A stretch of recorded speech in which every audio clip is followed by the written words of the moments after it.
Chapter 181. Return to Reese 3 months later, Summer Sea. The blazing shadow flapped its wings and soared in the vast sky. Its huge body was like a golden lightning, cutting through the sky. Below me is the sparkling, boundless sea. The sunlight shines on the sea, creating layers of golden ripples. Gavin sat steadily on Chia Ying's back, overlooking the ground below, searching with sharp eyes, until the figure of Liss Island gradually appeared clearly in his sight. At this moment, Gavin was carefully reviewing the plan in his mind. The goal of his trip was to go to Astapor to obtain the Unsullied. Not long ago, the envoys he sent to Astapor to test them returned, and they only brought back 100 Unsullied and the remaining gold, which was far from the requirement of 500. This made Gavin realize that things were far more complicated than he had imagined. The good lords claim that Astapor has just experienced a plague and the Unsullied have unfortunately been affected by the plague. Bandits are rampant in some areas outside the city, and their power is growing. They plunder everywhere, posing a huge threat to Astapor. As a result, the number of Unsullied available for sale is extremely limited, and the remaining Unsullied are to be used to defend Astapor to ensure the safety of the city. In order to show their respect to the Dragon King and maintain their long-term cooperative friendship, the good masters are willing to give 100 Unsullied as gifts, but they can no longer sell the Unsullied to the Dragon King. But the information Gavin learned from Coburn was different. A plague had indeed broken out in Astapor, and the area affected was indeed large, but Astapor closed the city gates in time to isolate the inside and outside, and the plague did not spread to the city. Moreover, in Slave Bay, especially in the villages outside the city, the slaves' poor living conditions are an excellent breeding ground for plague, so there are always several plague outbreaks in Slave Bay every year. The slave owners were very skilled in dealing with the plague. Once a slave became sick, he would be ruthlessly killed. It didn't matter if he was killed by mistake, as all the bodies would be burned. At the same time, the slave owners would lock up all the slaves and forbid them to move around. Even if they did not deliver food for several days, causing many slaves to starve to death, the slave owners would not blink an eye. Afterwards, slave owners who suffered losses due to the plague would receive sponsorship from other slave owners to make up for the losses they would have incurred alone. Usually the plague can be brought under control in just half a month, and the source can even be eliminated directly within a few days. Although the plague spread over a wide area, it was successfully brought under control in just 1 month. The slave trade in Astapor was not substantially affected, except for the 2 days when Gavin's envoy arrived, when they pretended to do something. As soon as the messenger left, the port for transporting slaves became busy again. The good lords obviously did not intend to sell the Unsullied to Gavin, but considering his dragons and fleets, they did not dare to reject Gavin outright, so they used a mere 100 Unsullied as compensation. In the past, 100 Unsullied would have been a very suitable gift to the governors of other city-states, but considering Gavin's status and strength at this time, 100 Unsullied were a bit perfunctory. Today, the 3 cities in Slave Bay have completely sided with Volantis in diplomacy. They have leased land to build shipyards for Volantis and provided support. In turn, Volantis provided Slave Bay with more slave trade, including military and economic assistance, making them more firmly on the side of Volantis. At the same time, the good leaders of the GI's people are deeply wary and disgusted with Gavin's identity as the Dragon King. They believe that the appearance of Gavin will break the balance of Essos, and the Dragon King's unrestrained ambition will also threaten them. After all, the former G's empire was destroyed by the hands of the Dragon King. Gavin had thought of finding a middleman to purchase the goods before. Given the current blockade of the Stepstones by Slaver Bay, this was the safest idea. But when it came to an army like the Unsullied, Gavin finally decided to go there in person. Because the First Master could have asked the Unsullied to just obey his orders instead of being controlled by the whip. He knew the importance of the Unsullied and did not dare to rely on others for their help. Gavin plans to go to Astapor in hiding. With countless wealth, he doesn't need to use dragons to deceive the Unsullied like Daenerys did. He had prepared enough gold in Reese long ago and arranged a reasonable identity, intending to use the gold to impress those benefactors in a legitimate way. He believed that in the face of huge benefits, it would be difficult for benevolent people not to be tempted. The city of Reese below gradually became clear. Gavin paused to think and tightened the reins in his hands. Chia Ying sensed his consciousness, let out a loud dragon roar, and dived towards the city of Reese at an accelerated speed. Hiss! The roar of the blazing shadow exploded in the sky like thunder, causing the people of the city of Reese to look up. The soul-stirring sound seemed like a call from ancient times, making people feel awe and fear. As the blazing shadow's flying altitude decreased, the dragon's huge body cast a broad and deep shadow like a dark cloud, quickly passing through the city. Wherever the shadow went, people marveled at the shock of this legendary creature. They were terrified, as if they were facing an invincible mysterious force. They talked and speculated about what the return of the dragon meant. However, amidst the amazement, fear, and discussion, people saw the ruler on the dragon's back, the one who controlled their destiny. Inside the governor's mansion, Tyrion Lannister and Jorah Mormont heard the roar of the blazing shadow. Their faces startled, and they hurried to the outside of the governor's mansion to greet him. In the sky, a blazing shadow flew towards the governor's mansion like a descending god. The huge body is full of oppression, and every scale is shining with mysterious light. Its wings spread out like a giant curtain covering the sky and the sun. Every flap brought a whistling wind, and the airflow swept in like a surging wave, making everyone's clothes rustle. In the square in front of the governor's mansion, passers-by avoided the strong airflow and did not dare to face the behemoth. When Jia Ying's claws touched the ground, the earth seemed to tremble and dust rose up. Gavin jumped off the dragon's back with a nimble and steady posture. Jorah Mormont and Tyrion Lannister hurried forward and bowed to greet Gawain. Jorah Mormont said, "Your Majesty, I welcome you to Lys. My sword is at your service." Tyrion Lannister also echoed, "Your Majesty welcomes you here." Gavin nodded slightly, glanced at the two, then looked at Tyrion and asked, "Tyrion, how are you doing as acting governor?" Chapter 182. Bet. Tyrion felt uneasy after hearing this, and slowly replied, "Your Majesty, I am different from you. You are a dragon rider and can ride a dragon here. It took me 2 months to reach Lys, and I have only just gained some understanding of the situation here." Gavin nodded slightly and said calmly, "It's okay, I'm just asking casually. As long as you manage Rhys with all your heart and achieve significant results, I can remove your acting position." Tyrion looked bitter after hearing this, and said hurriedly, "Your Majesty, rest assured that I will do my best. But after I help you govern Lys, can you let me return to Westeros?" After hearing this, Gavin's eyes dimmed and he said coldly, "I'm afraid not. Lys alone is not enough to make up for the crimes committed by the Lannister family. Tyrion, are you still dreaming of going back to inherit your father's Casterly Rock? You know better than me how you came to Dragonstone. You are a smart man, and you should be able to guess what Tywin thinks of you. As long as he is here, you will never inherit Casterly Rock." Tyrion gritted his teeth and retorted unwillingly, "But Jaime has sworn to become a White Knight, and I am his only heir." Gavin shook his head and said calmly, "You have never been his heir. His only heir is your brother Jaime. As for the oath, it is not worth mentioning. Jaime once swore to protect the Mad King, Aerys, but he not only broke his oath, but also earned the title of Kingslayer." Tyrion was speechless for a moment. He knew that what Gawain said was right. In Tywin's eyes, his brother had always been the heir, and he was just a disgrace to his father, a disgrace that he wanted to be wiped away as quickly as possible. But he felt a little unwilling in his heart. After Jaime vowed to become a Kingsguard, he should inherit everything. Gavin looked at Tyrion, who had fallen into silence, intending to wake him up completely. After all, the little devil was a rare talent, and indulging in the extravagant hope of returning home every day would also affect his work. Gawain continued, "Tyrion, I will make a bet with you.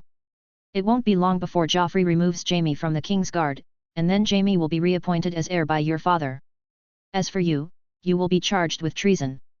If this does not happen within a year, you win the bet and I will let you go." After hearing this bet, Tyrion finally did not respond. He had no confidence of winning at all. He knew clearly that everything would happen just as Gavin said. He still has some understanding of his family. His only hope is that Jaime will refuse the inheritance, but he knows that relying on Jaime alone may not be a sure thing, and Cersei alone can force Jaime to change his mind. Gavin did not continue to be aggressive. Instead, he walked forward, gently patted Tyrion on the shoulder, and comforted him, "My words are valid for a long time. You should consider your own family's affairs. At least now you have come to Lys, so don't worry about the future for the time being. I heard that you are doing well in Lys." Tyrion calmed down and said hastily, "Your Majesty, I have spent all the gold dragons I brought with me. You must understand that Lys's brothels are world famous, and I think I deserve to be paid for my service to you." Gavin couldn't help but feel happy after hearing this. Tyrion was very loyal in his feelings, but when he didn't have any feelings, his biggest hobby was to find comfort in brothels. So Gavin generously promised, of course there will be compensation. All your future expenses in Rize will be paid by the governor's office, and you will also be paid 200 gold royals every month as compensation. Tyrion used to have no shortage of money. Because he was generous, whenever he gave a reward to others, they would be grateful. Now, Tyrion has experienced the feeling of being funded, which is indeed quite comfortable. So he responded respectfully, "Thank you for your generosity." After hearing this, Gavin nodded slightly, his expression indifferent, and then ignored Tyrion. He slowly turned his gaze to Yora and waved his hand gently, signaling everyone to enter the governor's palace. As they walked forward, Gavin asked, "How are the arrangements for the trip to Slavers Bay going?" Yora looked respectful and answered immediately, "Your Majesty, a large armed merchant ship flying the flag of the Karth Merchant Guild has been prepared. The merchant ship is endorsed by the Bronze King of Karth. I have selected 30 good mercenaries for you. They are not only proficient in swordsmanship, but also know how to operate a ship. They are absolutely reliable in terms of loyalty."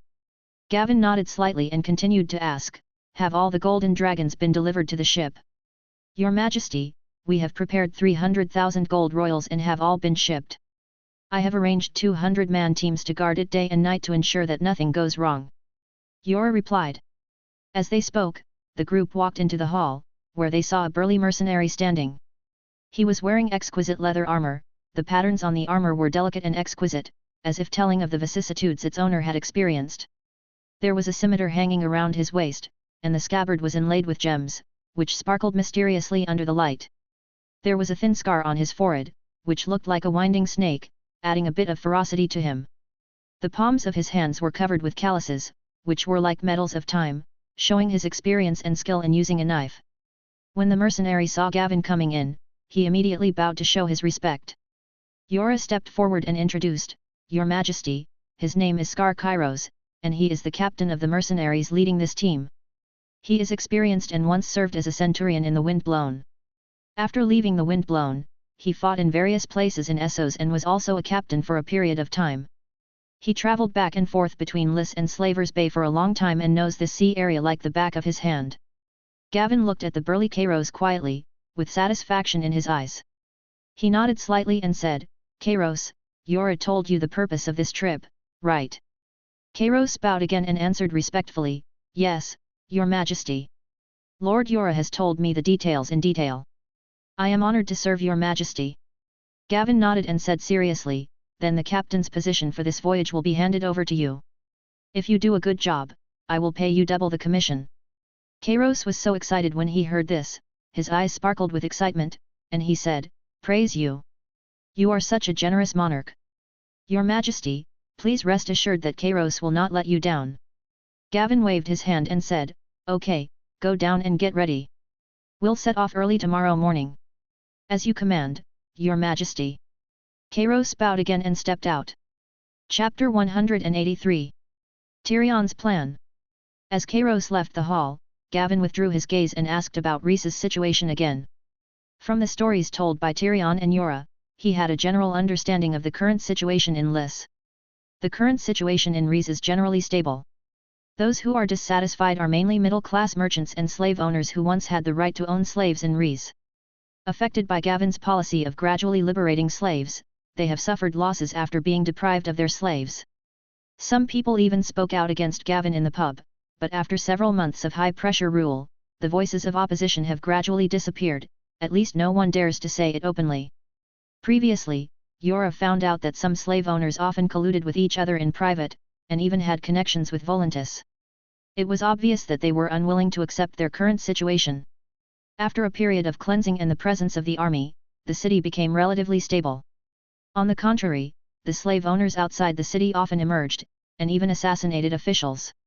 Those people hid deeper and were difficult to detect. Ever since Lord Hassan led the fleet away, the troops stationed in Lys have been insufficient. There are only 3,000 troops, most of whom are mercenaries who surrendered before in Lys garrison troops.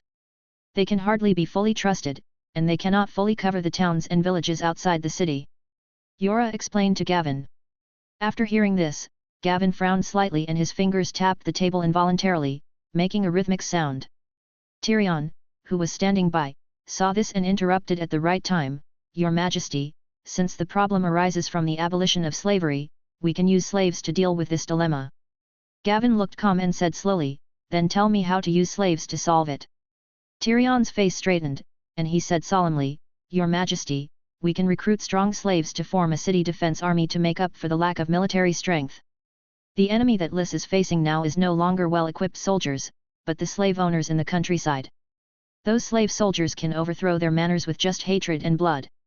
Gavin shook his head slightly and said in a deep voice, If I could, I would have done it long ago. Once the enslaved people hold the knife, they will become extremely uncontrollable.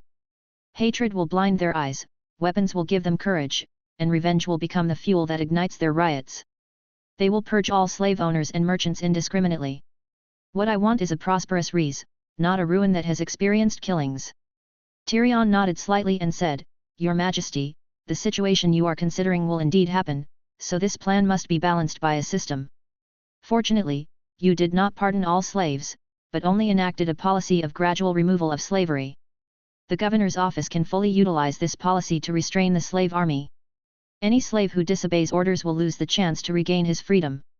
Those who have hope are most afraid of losing hope, and this will inevitably restrain most of the slave soldiers.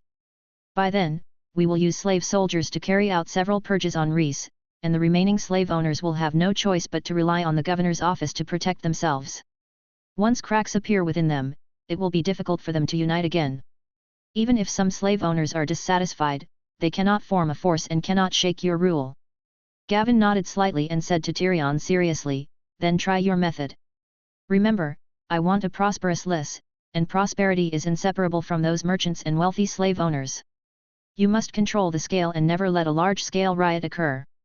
Yora, you must cooperate with Tyrion and restore trade in Lys as soon as possible. I may not be able to reply to your messages in time in Essos. It won't be long before Hassan will lead the fleet back to the Stepstones. If there is any situation, please inform Hassan immediately. He will represent the Imperial Council. Tyrion and Yora looked at each other and bowed respectfully to receive the order. Yes, Your Majesty. The next morning, the port was shrouded in a layer of mist as thin as a cicada's wing, and the whole scene looked like an elegant and hazy ink painting. The waves gently hit the pier, making a soothing and rhythmic sound, like a peaceful piece of music played by nature. On the distant sea level, the sun was rising slowly like a shy fireball. The golden light was like a gorgeous brocade, gradually spreading to the earth and dispersing the fog bit by bit. As the sunlight spread, the port gradually became clearer, and every outline became clearer, as if waking up from a dream. A huge merchant ship flying the flag of the Karth Chamber of Commerce was quietly anchored in the harbour, the flag fluttering gently in the breeze. The two crossbows on the bow stood majestically, like two silent warriors, always ready to declare their inviolability to potential pirates. The hull is huge and sturdy, and the wooden texture gleams with traces of time in the sun. Those lines seem to be stories carved by time, witnessing countless storms and journeys. Gavin boarded the merchant ship with 50 fully armed blood dragon guards. On the deck, the mercenary captain and captain, Kairos, was already waiting there. He bowed to Gavin respectfully and said, Good day, Your Majesty, welcome to the Sunset Beauty. After hearing this, Gavin nodded slightly but did not answer. There was a hint of majesty in his deep eyes. He slowly scanned the merchant ship and carefully observed the situation. Kairos at the side immediately introduced the details of the merchant ship. Your Majesty, in addition to the 30 mercenaries under my command, there are also 25 sailors including the chef on board. Don't worry, they don't know your identity. The golden dragon is well hidden in the cabin, and the only cargo on the surface is silk. Fresh water and other supplies are ready, and we can set sail at any time. Then let's set sail. When someone comes next time, call me sir. Gavin said calmly. Although his voice was not loud, it carried an unquestionable power. Upon hearing this, Kairos said respectfully, Yes, sir. Gavin nodded, then turned and walked into the luxurious cabin prepared for him. The cabin was like a small palace, luxurious and comfortable. With a loud horn sound, the Sunset Beauty slowly set sail. The huge sails were filled with the sea breeze, like a giant bird spreading its wings. The ship swayed slightly, gradually leaving the port and heading towards the vast sunset sea. The waves hit the hull, creating white foam, which was like jumping elves, sparkling brightly in the sun. The merchant ship left a long ripple on the sea and sailed steadily towards Slave Bay. Gavin lay on the comfortable bed, feeling the slightly shaking hull of the ship. The rhythmic ups and downs gradually relaxed his body and mind. Chapter 184. Serenity. Suddenly, a fiery magical power surged in his body, which was the blazing shadow that he had taken into his body. Gavin focused his mind slightly, used his magic to comfort the other party, and said silently in his heart, "Hey, be patient for a while, I will let you out soon." Feeling Gavin's comfort, Jia Ying's magic power slowly calmed down. The route from Lis to Slaver's Bay was very busy, with many merchant ships coming and going. Especially when the route passed the ruins of Valeria, since no one dared to cross the Sea of Smoke, all ships would detour, making the port line outside Valeria the most prosperous. Gavin knew very well that if he released Scorching Shadow rashly, the news of his coming to Essos would quickly spread far and wide, which would be seriously inconsistent with his plan. The Sunset Beauty has been sailing on the vast ocean for more than 10 days. The weather was calm during this period and he did not encounter any blind pirates. Gavin gradually regained his leisurely state as he used to when he was on the boat, and sat by the boat fishing every day. One day, Gavin was sitting by the boat fishing. The fishing rod in his hand was shaking slightly, and the fishing line was flickering faintly in the sunlight. Suddenly, Gavin's Jia Ying's magic power began to stir for no reason. Gavin immediately tried to calm him down softly, then he looked up. The sky in the distance was dark and gloomy, as if a huge grey curtain covered the sea. When Gavin saw this familiar scene, he realized that they had arrived outside the ruins of Valeria. The helmsman also noticed this situation. He immediately turned the steering wheel, and the Sunset Beauty began to turn slowly, carefully circling the outside of the ruins. After walking along the Valerian ruins for half a day, 2 faint black spots appeared on the sea level ahead. The experienced Gavin knew at a glance that they were 2 ships, but he ignored them and calmly went up to the second deck, his eyes cast towards the mysterious and ancient Valeria. As the distance gradually shortened, the 2 black spots became clearer and clearer. Finally, Gavin saw that they were 2 ships engaged in a fierce battle. One of them was flying the flag of Pentos and was just an ordinary merchant ship. The merchant ship was shaking violently in the waves, its hull was damaged in many places, and its flag was fluttering weakly in the wind, as if telling the world its helplessness. The crew members ran around on the deck in panic, some tried hard to control the ship to avoid the attack, while others picked up simple weapons to prepare for resistance. The other is a unique Triceratops warship, a warship unique to the Ironborn, which is completely different from the common sailing warships. The 3 strange poles were distributed in a fan shape, casting strange shadows on the sea, making the warship appear particularly wide. The fan-shaped overlapping design allows the sail to receive wind over a larger area, making the warship as agile as a cheetah on the sea, extremely fast, even faster than a longship. However, its disadvantage is that it is not as tall as a sailing ship, which makes it at a disadvantage in boarding battles. At the same time, the number of crossbows that can be installed on the deck is not as many as that of a sailing ship. The sea monster flag hanging on the ship fluttered in the wind, and the ferocious sea monster pattern seemed to be about to leap out of the flag and pounce on the enemy at any time. This undoubtedly proved its identity. It was a warship of the Greyjoy family of the Iron Islands. They continued to fire crossbows and stones at the merchant ships, which were filled with flames and screams. Gavin stood quietly on the second deck, watching the fierce naval battle with a serious expression. Under the gloomy sky, the waves were surging, adding a bit of solemnity to the battle. Everyone on the Sunset Beauty was also looking forward nervously. Kairos hurried to the second deck, bowed to Gavin and asked, "Sir, should we bypass them?" Gavin shook his head slightly and said, "Just avoid it and pass quickly. There's no need to go around it." After hearing the order, Kairos bowed and walked towards the helmsman beside him and began to command the Sunset Beauty. The Sunset Beauty sailed past the side of the battlefield. As it slowly got closer, the noise of the battle became increasingly audible. Gavin frowned slightly, thinking about this strange encounter in his heart. Gavin guessed that the 3 strange warships of the Iron People were Euron Greyjoy's Tranquility. Gavin had learned about the rebellion in the Iron Islands from Qyburn's intelligence not long ago.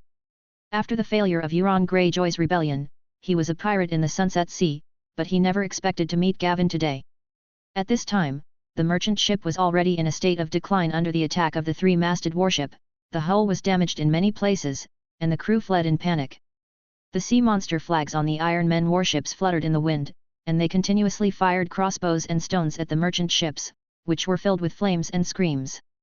Kairos, who was standing beside Gavin, had a serious expression on his face, with his eyebrows tightly knitted together like two tangled black lines. He whispered, "My lord, this should be Euron Greyjoy who has been active on the Sunset Sea recently. That ship is the Serenity. Should we intervene in this battle?" Gavin was silent for a moment, his eyes still fixed on the battlefield, like a calm sculpture. He said slowly, "Observe first, don't act rashly." As the distance got closer, the battle developed into a fierce boarding battle. The Ironmen bit their scimitars, and the sharp blades flashed coldly in the sunlight, like the fangs of hungry beasts. They grabbed the ropes and jumped onto the other ship like nimble monkeys, intending to seize the merchant ship with great momentum. However, the merchant ship's crew also put up a tenacious resistance, brandishing their weapons with unyielding flames in their eyes. During the fight, the Ironmen ignited the sails on the poles with flames, and the raging fire instantly spread upwards, and the merchant ship was engulfed in a sea of fire. Seeing this, the Ironborn jumped back onto the Serenity, moving swiftly and decisively. This is a common tactic used by pirates. If the boarding battle does not go well, they will prioritize the opponent's mobility. The pirates who boarded the ship will then return quickly, and then they can capture the merchant ship intact by long-range harassment. Gavin looked at this tragic scene, and the fiery shadow magic in his body seemed to sense the chaotic atmosphere and became slightly restless, as if a sleeping giant was disturbed by the noise from the outside world. Suddenly, the Serenity stretched out its oars, and those oars were like huge tentacles, slowly paddling to distance itself from the merchant ship. The merchant ship that lost power was forced to dock where it was, and the crew members began to fetch water and put out the fire. The deck, which had just experienced a massacre, became even more chaotic. Water splashed everywhere, shouts and curses intertwined together, as if it was purgatory on earth. The Tranquility retreated a certain distance and began to turn, aiming at the Sunset Beauty not far away, obviously not intending to let go of this passing prey. Seeing the actions of the Serenity, Gavin curled his lips helplessly. In his heart, he just wanted to reach the slave bay as quickly as possible and did not want to reveal his identity on the way, otherwise, with a breath of dragon flame, all the warships would be gone. Chapter 185. Lure the enemy. But now the battle is unavoidable, facing the three strange warships unique to the Iron People, the slow-moving Sunset Beauty has no way to escape. Gavin, who was accompanied by 50 blood dragon guards, was not worried about a battle breaking out with the enemy. It was just that it was difficult to stop the enemy simply by relying on the blood dragon guards and conventional means. The speed of the three strange warships was too fast, unless the blazing shadow was used. Gavin was hesitating whether to summon the blazing shadow. After all, he met Euron Greyjoy, a guy who might have a record of shooting down a dragon in the future, and he would undoubtedly be a troublemaker for the situation in Westeros. After thinking for a moment, Gavin resisted the urge to summon Blazing Shadow. Looking at the sea of smoke not far away, Gavin gradually came up with a plan in his mind. Gavin made up his mind and immediately shouted, "Raise the sails and speed up," aiming at the sea of smoke. "The Serenity will not be able to catch up with us in a short time." Hearing Gavin's order, the helmsman was a little confused for a moment, his eyes full of confusion and anxiety. Could it be that this gentleman wanted to cross the sea of smoke? But compared to pirates, entering the sea of smoke seemed even more dangerous. According to legend, there is still a curse of the doomsday catastrophe left there. Anyone who often sails on the sea will automatically avoid the sea of smoke. Only those explorers who are willing to risk their lives will step into the sea of smoke in order to enter the ruins of Valyria. Just as the helmsman hesitated, Kairos pushed him away, grabbed the wheel and took control himself, shouting, "Didn't you hear the order? Target the sea of smoke." The mercenaries who knew Gavin's identity took action one after another. Like a group of well-trained warriors, they took over the crew's jobs and took control of the Sunset Beauty. With His Majesty on the ship, they are not afraid of the smoke sea, because His Majesty brought back the existence of the dragon from there. As the Dragon King of Old Valyria, this cursed land that others would avoid is like home to the Dragon King. Faced with the ferocious mercenaries, the crew members did not dare to stop them and were forced to step aside, standing nervously, their hearts filled with fear and anxiety. The Blood Dragon Guards, sensing Gavin's order, walked out of the cabin one after another, ready to face the next battle. Euron Greyjoy stood on the deck of the Silence, looking at the Sunset Belle which was speeding away. A sneer appeared on his face, and then he quickly ordered the crew to give chase. Strangely, no one in the crew who received the order responded, but just carried out his order in silence. The ship was named Tranquility because all the crew members had their tongues cut out by the crazy Euron Greyjoy. In this way, there was no noise from the crew on the ship, and except for the sound of the waves, there was silence. At the same time, cutting off the crew's tongue could also prevent anyone from leaking his secrets. As soon as the silent tranquility completed its turn, oars were extended impatiently from both sides of the ship and they chased after the Sunset Beauty. With the help of the three strange sails and the paddling of the oars, the Tranquility was rapidly closing the distance between the two ships, while also getting closer and closer to the fog of the Sea of Smoke. The Sunset Beauty, which had taken the lead, was ultimately the better ship and sailed into the fog of the Sea of Smoke first. Its huge ship disappeared from the sight of the Tranquility. Seeing the prey escape, Euron Greyjoy couldn't help but go crazy. Uncontrollable anger filled his heart. He stared at the direction where the Sunset Beauty disappeared, and his eyes gradually became crazy, like a trapped beast. The crew of the Serenity, who did not hear the order to slow down, could only helplessly steer the Serenity towards the fog, and no one dared to slow down. Following the direction where the Sunset Beauty disappeared, the Tranquility slowly sailed into the Sea of Smoke, and was tightly wrapped by thick grey fog. The fog seemed to have life, wrapping around the Serenity in wisps, making it impossible to see even an inch ahead. The vision of the people on the ship was compressed to a very small area, and the crew members couldn't help feeling uneasy. In this suffocating silence, suddenly, a black shadow broke through the thick fog like lightning. Before everyone could react, a crossbow arrow with a rope had accurately shot towards the Serenity. The crossbow arrow shot into the side with great impact force, causing the hull to shake slightly in an instant. The rope was stretched straight in the fog, and the taut rope hummed, as if arrogantly informing the enemy of its position. This scene brought endless consternation to the crew of the Serenity. After being stunned, the crew members on the Serenity quickly came to their senses. They looked in the direction where the crossbow arrows were coming from, their eyes full of vigilance and alertness, and quickly turned the crossbow cannon towards the direction where the crossbow arrows were coming from. At this time, Euron Greyjoy walked forward with a gloomy face. His crazy eyes scanned the surrounding fog, as if trying to penetrate the thick fog and find the enemy's trace. Looking at the provocative rope, he showed an excited smile on his face and said, "Ha ha, ha ha ha, you dare to provoke me, I will make you all pay a heavy price." He immediately gave the order for the Serenity to sail in the direction of the rope. On the other side, the Sunset Beauty slowly slowed down and did not sail into the depths of the Sea of Smoke, but waited for the appearance of the Tranquility. On the deck, everyone was also making hasty preparations. The mercenaries held their weapons tightly, their muscles tense, ready to engage in battle at any time. The crew members who had been nervous and anxious before now found their weapons one after another. Although they were still afraid, they also mustered up their courage. Only the Blood Dragon guards stood quietly on the deck, like sculptures, motionless. Their calmness gave the others a glimmer of confidence. Gavin stood at the bow, looking deeply into the fog ahead. He knew that this battle was inevitable and they had to go all out. After a while, the Serenity slowly emerged from the fog and appeared in Gavin's sight. As the fog blocked their vision, the distance between the two ships was too far to allow the use of catapults, and the most they could use was crossbows to fire at each other. Kairos, who was commanding on the deck, noticed the appearance of the Serenity. His eyes flashed and he gave a decisive order. The two crossbows of the Sunset Beauty fired instantly, and the crossbow arrows shot towards the bow of the Serenity like a meteor. With a loud bang, one of the crossbows on the bow of the Serenity was successfully destroyed. The crew of the Serenity were outraged by the sudden attack and they immediately fought back. A larger number of crossbow arrows, with a powerful impact force, instantly blew away the two crossbows of the Sunset Beauty, and the crew members who were operating the crossbows were also affected by the crossbows. The powerful kinetic energy instantly penetrated their bodies, and they screamed for a while, making some crew members even more panicked. In the initial battle between the two sides, Gavin was slightly at a disadvantage. But Gavin had anticipated this and still stood calmly on the second deck with a very peaceful expression. The Sunset Beauty was just an armed merchant ship. Facing the long-range attacks of the three strange warships, it was bound to be at a disadvantage in terms of both the number of crossbows and the range.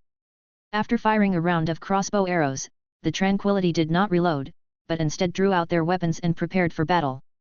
Having rich experience in naval battles, they knew that with the current distance between the two sides, the two ships would collide before the crossbows were reloaded, and the only way to decide the outcome of the battle was to board a battle.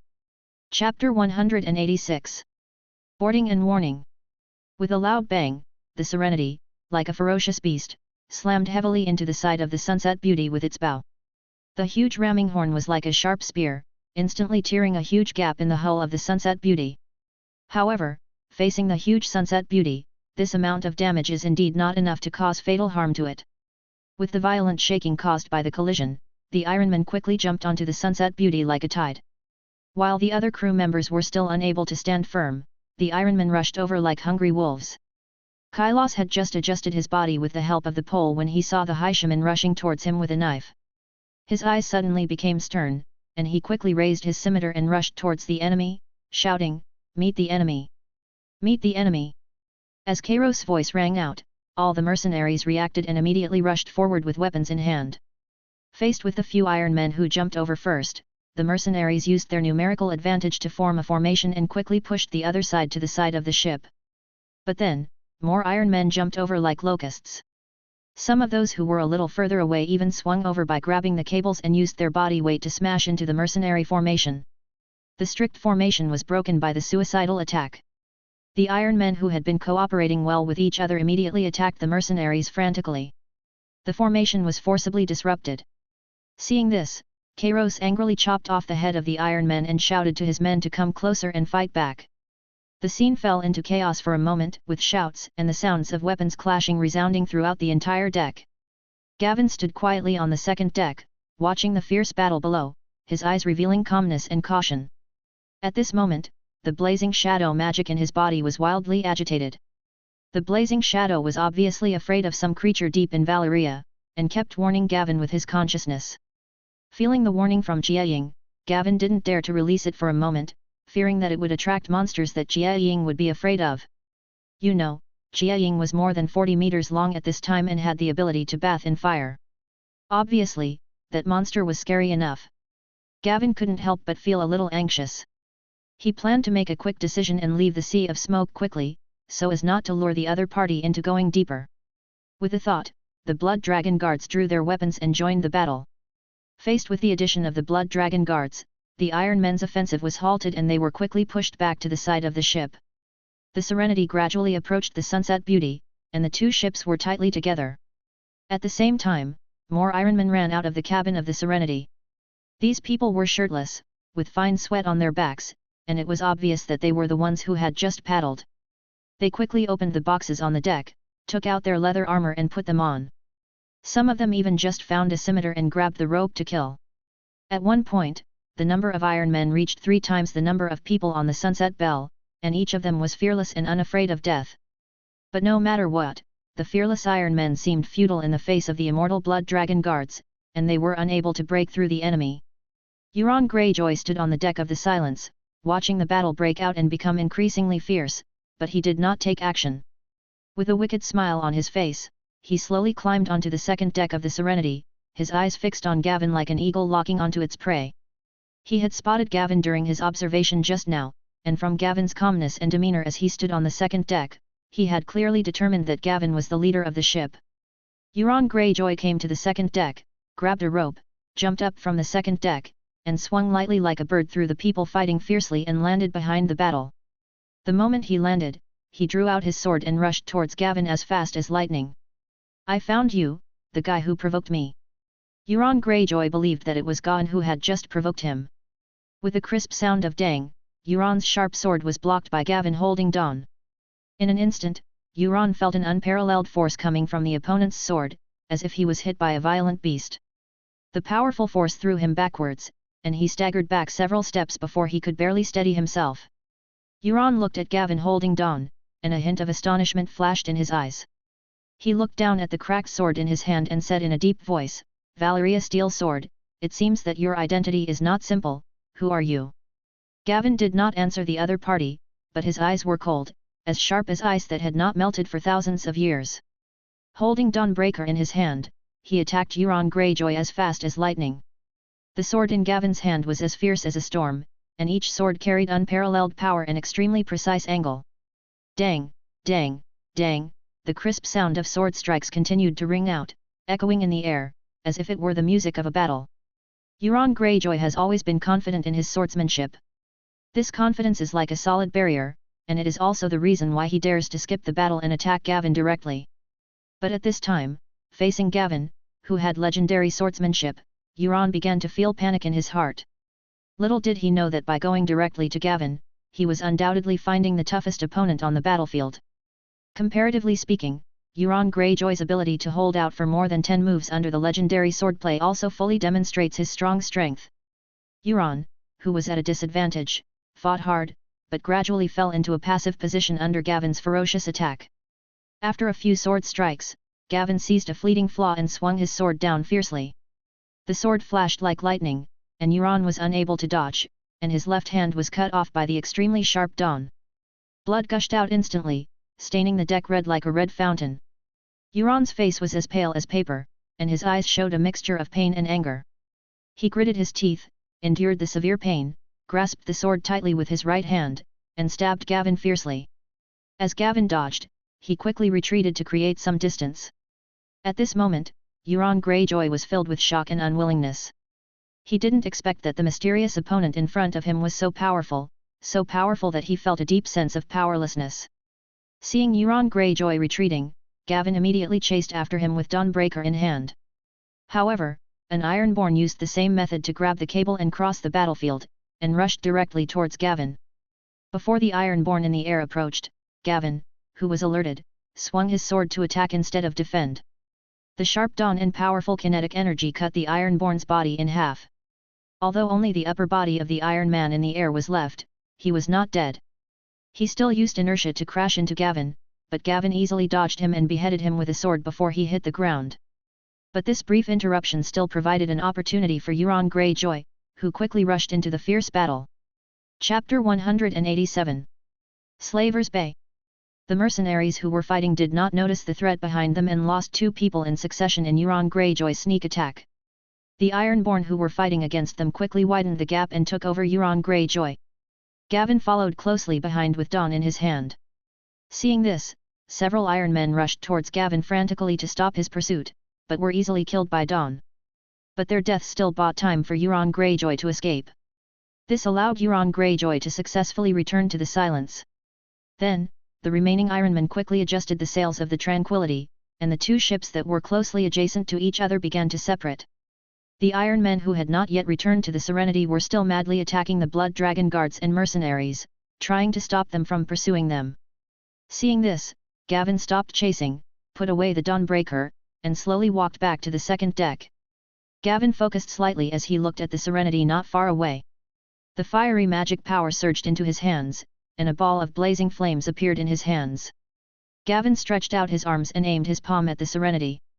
The surging fire snake rushed out and hit the hull of the Serenity fiercely.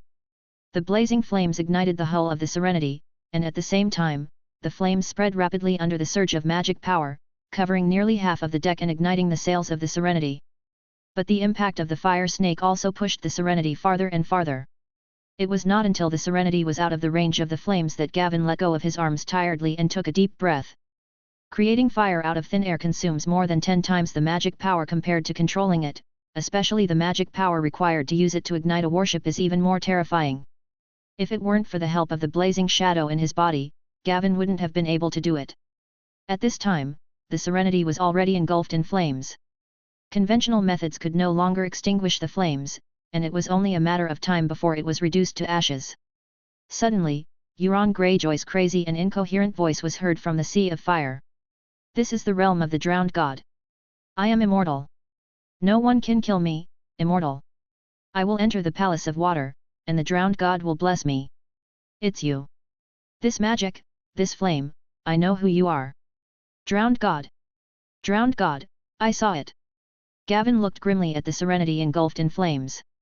The crazy and incoherent voice seemed particularly abrupt in the sea breeze, but it did not cause much waves in Gavin's heart.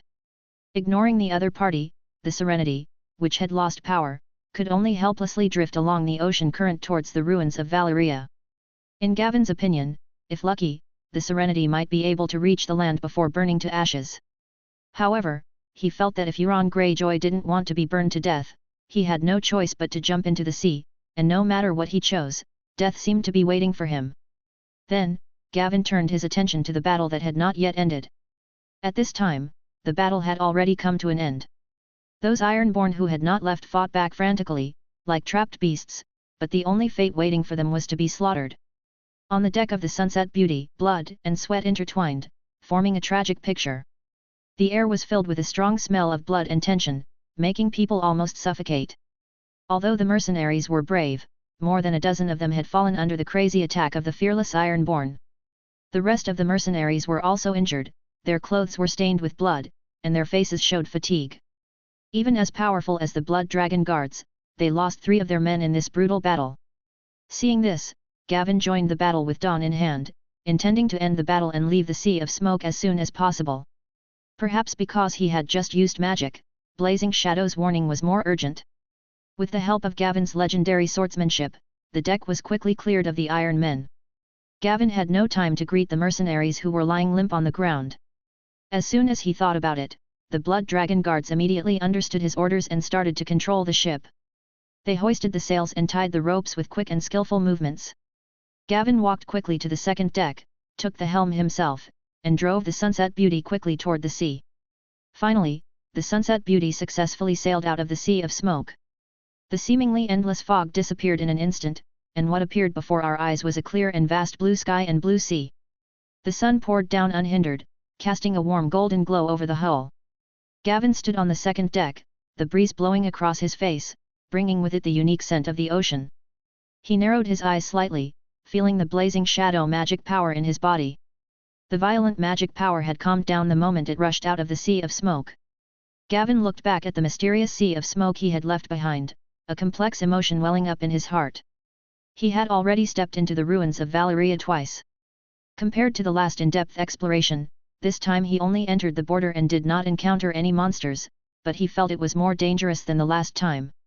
If he had encountered a monster that could give a warning to the current Blazing Shadow during his first expedition, he would never have been able to escape with just the Blazing Shadow, which was more than 10 meters in size. The mystery of the Valerian ruins was even more terrifying than Gavin had imagined.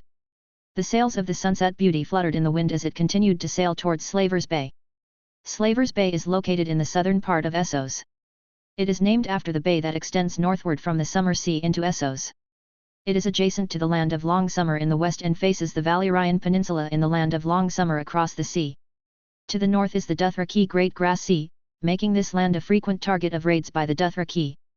There are 3 slave cities in Slaver's Bay, namely Mirian, Yunkai, and Astapor. The locations of the 3 cities, including the large area of land to the east, were once the glorious ancient Geese Empire. More than 5,000 years ago, the powerful ancient Geese Empire continued to expand outward. Relying on the disciplined Geese Legion, the empire once extended its sphere of influence to the continent of Sothorios and the Basilisk Islands. Until the powerful Geese Empire encountered the rising freehold of Valeria, the two fought 5 consecutive wars, but in the end, facing the dragons that breathed dragon flames, the entire Geese Legion was destroyed, and the 5 wars ended with the defeat of the Geese Empire. With the last army of Geese defeated, the Dragon King of Valeria burned Geese and its pyramids into dust with dragon flames, and at the same time spread salt, sulfur, and bones every inch of the land here, turning the fertile land into a desert unsuitable for cultivation to prevent the survivors from returning. After the fall of the ancient Geese Empire, the surviving Geese people were unable to survive by farming and had to migrate westward. They established gathering points in the ruins near the sea in the west and continued to survive through sea transportation and the slave trade. After the Doomsday, the freehold of Valeria was destroyed by natural disasters. The Geth people, who no longer pose a threat, quickly established 3 cities here. They gradually rose up relying on the slave trade, forming the 3 cities of Slaver's Bay today. Chapter 188, Astapor. The afterglow of the setting sun shone on the port of Astapor, and the Sunset Beauty slowly approached the shore like a tired traveler. The sailors skillfully dropped ropes to secure the ship tightly. With a dull sound, the pedal was firmly lowered. A tax collector from Astapor strode aboard. He was dressed in a dark red toga robe with a black leather belt around his waist on which hung a bronze medallion symbolizing power. Kairos immediately went over with a stack of documents and certificates. After a while, after Kairos paid the tax and sent the tax officer off the ship, he came to Gavin's room and said respectfully, "Your Majesty, we can go into the city now. We have booked a hotel with a better environment for you a long time ago. You can go there to rest first." Gavin nodded slightly and said, "Give those crew members more money and ask them to stay on the ship. Don't get off the ship. Leave your people to watch over them. Bring some of the Blood Dragon guards into the city first, and bring the others in batches." Don't draw attention. After hearing this, Kairos bowed and said, Don't worry, Your Majesty, I have made arrangements. Then Gavin stood up and walked towards the deck. In the recent encounter with the Serenity, Gavin was forced to use magic. The crew members who saw the fire snake had already guessed his identity. In order to avoid unnecessary trouble, Gavin decided to put them under house arrest. The huge wooden pier of the port extends to the sea. After years of baptism and erosion by the sea breeze, the wooden boards are a little mottled, but still solid and reliable. Gavin stands on the wooden pier and looks at the surrounding environment. The entire dock was extremely busy, with countless ships docked at the port and all kinds of flags fluttering in the wind. Not far away was a similarly low and dilapidated wooden wall, but on top of the wall, every 10 meters there stood an unsullied, holding spears in their hands, and beneath their tall spiked helmets, they revealed calm eyes. Under the scorching sun, they stood like silent guards, motionless, as if they had merged into the city wall. Among the 3 cities in Slavers Bay, Mirian and Yunkai rely on long-term hired mercenary groups as military forces. In order to protect their own safety, the good lords built tall walls and complete city defense measures in both cities. In contrast, in Astapor, the good lords never cared about the city's defense facilities. The city was surrounded by dilapidated, low wooden walls, some of which even had broken gaps, and the entire city defense was useless. But among the 3 cities, Astapor has the strongest defense because it has the most disciplined legion, the Unsullied. In addition to being Astapor's strongest defensive force, the Unsullied are also the best-selling commodity here. They are trained by the good masters in imitation of the Geese Legion of the ancient Geese period, except that the members were once Geese people and turned into slaves. The Unsullied are known for their discipline, and after cruel training, they were deprived of their emotions and self, and became machines that only knew how to obey orders and fight. In one battle, the Unsullied Legion formed a defense force of 3,000 people and successfully resisted the attack of 50,000 Dothraki cavalry. Because of this, many rulers of city-states would purchase Unsullied to defend their city-states or as their own guards. The training and sale of Unsullied became Astapor's main source of income. Gavin slowly withdrew his gaze, and under the guidance of Kairos, stepped into the ancient city of Astapor. Behind him, several mercenaries and 10 blood dragon guards followed closely, carrying heavy boxes filled with golden dragons. Their footsteps echoed in the narrow and crowded streets. The streets of Astapor were narrow and crowded, and the air was filled with the smell of dust and sweat. The streets were filled with noisy voices, and on both sides of the streets, countless slaves waiting to be sold were piled up like cargo. Their eyes were filled with fear, despair, and numbness, as if they were souls abandoned by fate. Most of the slaves were ragged and skinny, as if they would fall down at the slightest gust of wind. Some of the strong ones were bound by heavy shackles, the weight of which was like a boulder of fate, making it impossible for them to break free. The slave traders were shouting loudly and showing off their goods. When they saw Gavin coming, they were like sharks smelling blood and took the initiative to introduce their slaves. However, Gavin seemed not to hear them. He just walked slowly and looked around quietly. The architectural style here is unique, mostly low stone houses and wooden structures. The colors on the walls are mottled, witnessing the erosion of time. Soon, they arrived in front of a stone courtyard. The waiter at the door saw Kairos and Gavin from afar and hurried over to greet them. He said respectfully in Valyrian, "Good day, Captain Kairos. I thought you would be a few days late. This should be the lord you are escorting. Welcome to Astapor. I hope you can buy satisfactory goods here." Gavin narrowed his eyes slightly, pretending that he didn't understand the language, and didn't say anything. Kairos on the side waved his hand casually and responded in Valyrian, "The wind has been favorable all the way, and we haven't encountered any blind pirates, so the speed is much faster than expected." After hearing this, the waiter showed a happy smile on his face and said, "That's great, I hope your return journey will be as smooth. The rooms are ready, Captain Kairos, distinguished sir, please follow me." As he spoke, the waiter led everyone into the hotel. After entering the lobby, Kairos said to the waiter, "No need to follow me, I know the way. Go prepare some food and send it to the room." As he said that, he took out a few copper coins and casually gave them to the waiter. The waiter skillfully took the money into his arms, smiled, and bowed to express his gratitude, "Thank you for your generosity. Please wait in the room and it will be brought to you soon." Night fell quietly, and the inky darkness slowly enveloped Astapor. The ancient city was vaguely visible under the dim moonlight, and the lights on the streets were dotted like stars twinkling in the night sky. In the quiet atmosphere, there was a gentle knock on Gavin's door. Kairos walked in with a young man dressed in GI's civilian clothes. The young man was calm and composed, but his eyes were slightly excited. When he saw Gavin, he bowed respectfully and said, "Good day, Your Majesty. I am the person in charge of Maester Qyburn's group here. My name is Jalal McGee, and I am here to serve you." Gavin nodded slightly, his expression calm, and said, "Tell me about the situation of the good masters of Astapor, and the number of Unsullied you have investigated." Jalal straightened up slightly and replied calmly, "There are more than 10 good lords in Astapor. They and their families jointly control the city's economic and political power and take turns to serve as the ruling family. Each good lord family has its own trained Unsullied, but the number of Unsullied trained by each family is different. The Ail family has the most, with 2,500, and the Daznan family has the least, with only 300. The total number of Unsullied for sale in Astapor is about 10,000.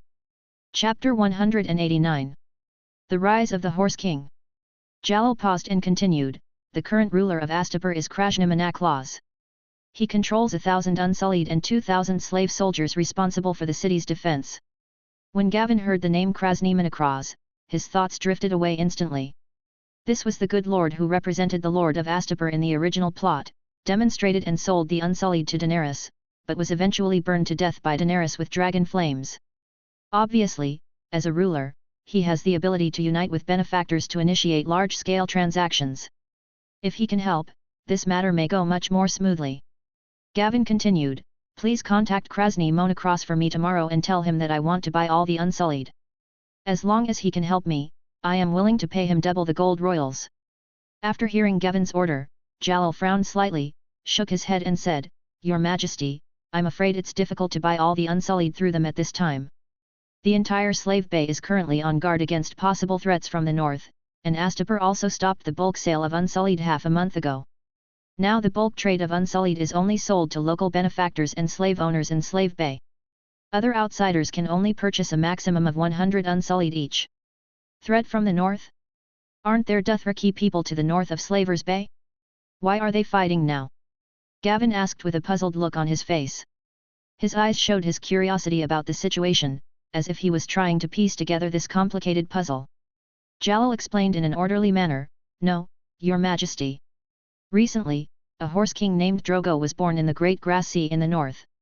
A year ago, Khal Drogo inherited the Khalasar of his father Khalbalb, and then continued to annex the surrounding tribes, quickly rising to become the strongest Khal today. The population of the Khalasar he leads exceeds 100,000, of which 40,000 are elite roaring warriors. It is a powerful force that makes the surrounding forces tremble with fear. The Dothraki have always fought against each other, and it is rare to see a Khalasar of this scale. All the forces surrounding the Dothraki are on high alert, worried that the other side will turn its spearhead outward and bring endless looting and disaster. And it is rumored that not long ago, Khal Drogo led his Khalasar to Pentos to collect tributes. After leaving Pentos, he headed south and did not return to the Dothraki Sea. Many people are worried that these 100,000 tribes will never be satisfied with the tributes from Pentos, and they will most likely loot southern Essos or even come to the Slavers Bay." Gavin nodded slightly after hearing this. He naturally knew about Drogo, but he had never paid attention to his situation and his understanding of him was limited to the plot in the original drama. Gavin was not clear about the situation before Drogo married Daenerys. As the power of Slavers Bay was adjacent to the south of the Dothraki Great Grass Sea, it was not surprising if a war broke out between the two sides. Jalal continued, "Now that the Dothraki are heading south, the sales of the Unsullied are booming like never before. The purchases in Slavers Bay alone have surpassed the usual total sales. The Gith are very united, and the good lords are happy to sell to Gith of their own kind first. And for the sake of city defense, they have restricted sales to other countries. I guess the restrictions will only be lifted after the Dothraki leave." After a pause, Jalal said, "If you want to buy 1,000 Unsullied, Krasnus will most likely increase the price and sell all of his Unsullied to you. With the Unsullied in the hands of other good masters, he is not worried about the safety of Astapor, but if you want to buy all of them, I think he will most likely refuse." After hearing this, Gavin smiled and said, "It seems that Krasnus is really a greedy person. Are there many benefactors like him?" Jalal answered seriously with a focused expression, "Your Majesty, there are not many greedy benefactors, only a few. Most of the benefactor families have hundreds or even thousands of years of inheritance, and the price of Unsullied is extremely expensive. They are not short of money. Whenever they face a crisis, they will stop selling Unsullied to the outside world and keep them to guard Astapor. For them, their lives are obviously more important than gold. After hearing this, Gavin nodded slightly, and after a moment of deep thought, he continued to ask, if we seize the whip of the harpy, can we gain control of all the Unsullied? Gavin was thinking in his mind that since he couldn't buy the Unsullied through normal channels, he could use force to decapitate the good masters, and then seize the whip of the harpy to gain control of the Unsullied. Jalal frowned slightly, thought for a moment and then replied, Your Majesty, this is a bit difficult. Although the Unsullied will obey the command of the whip holder, there are more than 10 whips in Astapor, and each whip has a different style. The Unsullied belong to different good masters, each of whom has his own harpy whip, and the number of Unsullied they can command is also different. Once the Unsullied is sold, they will pledge allegiance to the new whip under the ceremony, and the new whip will only take effect after the ceremony. In addition, since the good masters live in their own pyramids, it is extremely difficult to seize all the whips at the same time, and the risk of seizing them one by one is too great. Hearing Jalal's explanation, Gavin's fingers tapped rhythmically on the table, making a crisp sound. He couldn't help but think to himself, in the original plot, Krasny Monocross gave the whip of the harpy to Daenerys in exchange for a dragon. It seems that this was a special case of selling the Unsullied. But nowadays, normal purchases are no longer feasible, and it is difficult to impress all benefactors simply by relying on gold. I can't really exchange it for Scorching Shadow, and Scorching Shadow is not a baby dragon, and I'm not the homeless Daenerys. Even if I'm willing, those kind-hearted people may not dare to agree. His target is all the Unsullied. It is not impossible to seize the harpy's whip one by one, but he must act quickly. Otherwise, once his actions are exposed and alert other good masters, it will be difficult to obtain the remaining Unsullied later. Seeing Gavin lost in thought, Kairos, who had been standing at the door in silence, spoke up, Your Majesty, I heard that in the history of Astapor, all the Unsullied were commanded by a whip. Whenever Astapor was faced with a serious external threat, with the consent of all the good masters, they would hand over the command of the Unsullied and hold a ceremony to unify the Unsullied under a single whip of the harpies so that they could better command the battle. Chapter 190. The Immaculate. Hearing Kairos' words, Gavin's eyes lit up. He looked up at Jalal and asked, Is what Kairos said true? Jalal was also lost in thought. After a moment, he replied, Your Majesty, such things have indeed happened. The most recent one was more than 100 years ago, when a slave rebellion broke out outside the city of Yunkai. The rebellious slaves swept through all the villages outside the city and formed a slave army of 50,000 people. The threatened good masters handed all the Unsullied over to a good master to command, and eventually helped Yunkai quell the rebellion. This was the method used at the time. Gavin nodded slightly and said thoughtfully, In that case, I will give the good masters a slave rebellion to see if they will bring all the Unsullied under one whip. I heard that due to the epidemic, bandits are rampant in some areas outside the city. Is that true? Jalal nodded and said, Your Majesty, it is true. There are several active bandits at present, but they are just escaped slaves. They are few in number and poorly equipped. We don't need the Unsullied, just the slave soldiers to suppress them in the mountains. Gavin nodded slightly and ordered, Send someone to investigate the situation of those escaped slaves and find them. In addition to Krasnus, contact other benefactors who are willing to sell the Unsullied. Buy as many as you can. Jalal bowed and said, Yes, Your Majesty, I will contact those benefactors for you right away. Then he and Kairos left the room. 2 days later in the afternoon, Jalal came to the hotel again and brought the news that Krasnus was willing to sell the Unsullied. The other party would receive Gavin at the punishment square and show Gavin the Unsullied. Gavin and his companions brought boxes full of gold dragons to the punishment square, which is located in the center of Astapor. It covers a very large area and can accommodate tens of thousands of people. The ground of the square is paved with rough stone slabs.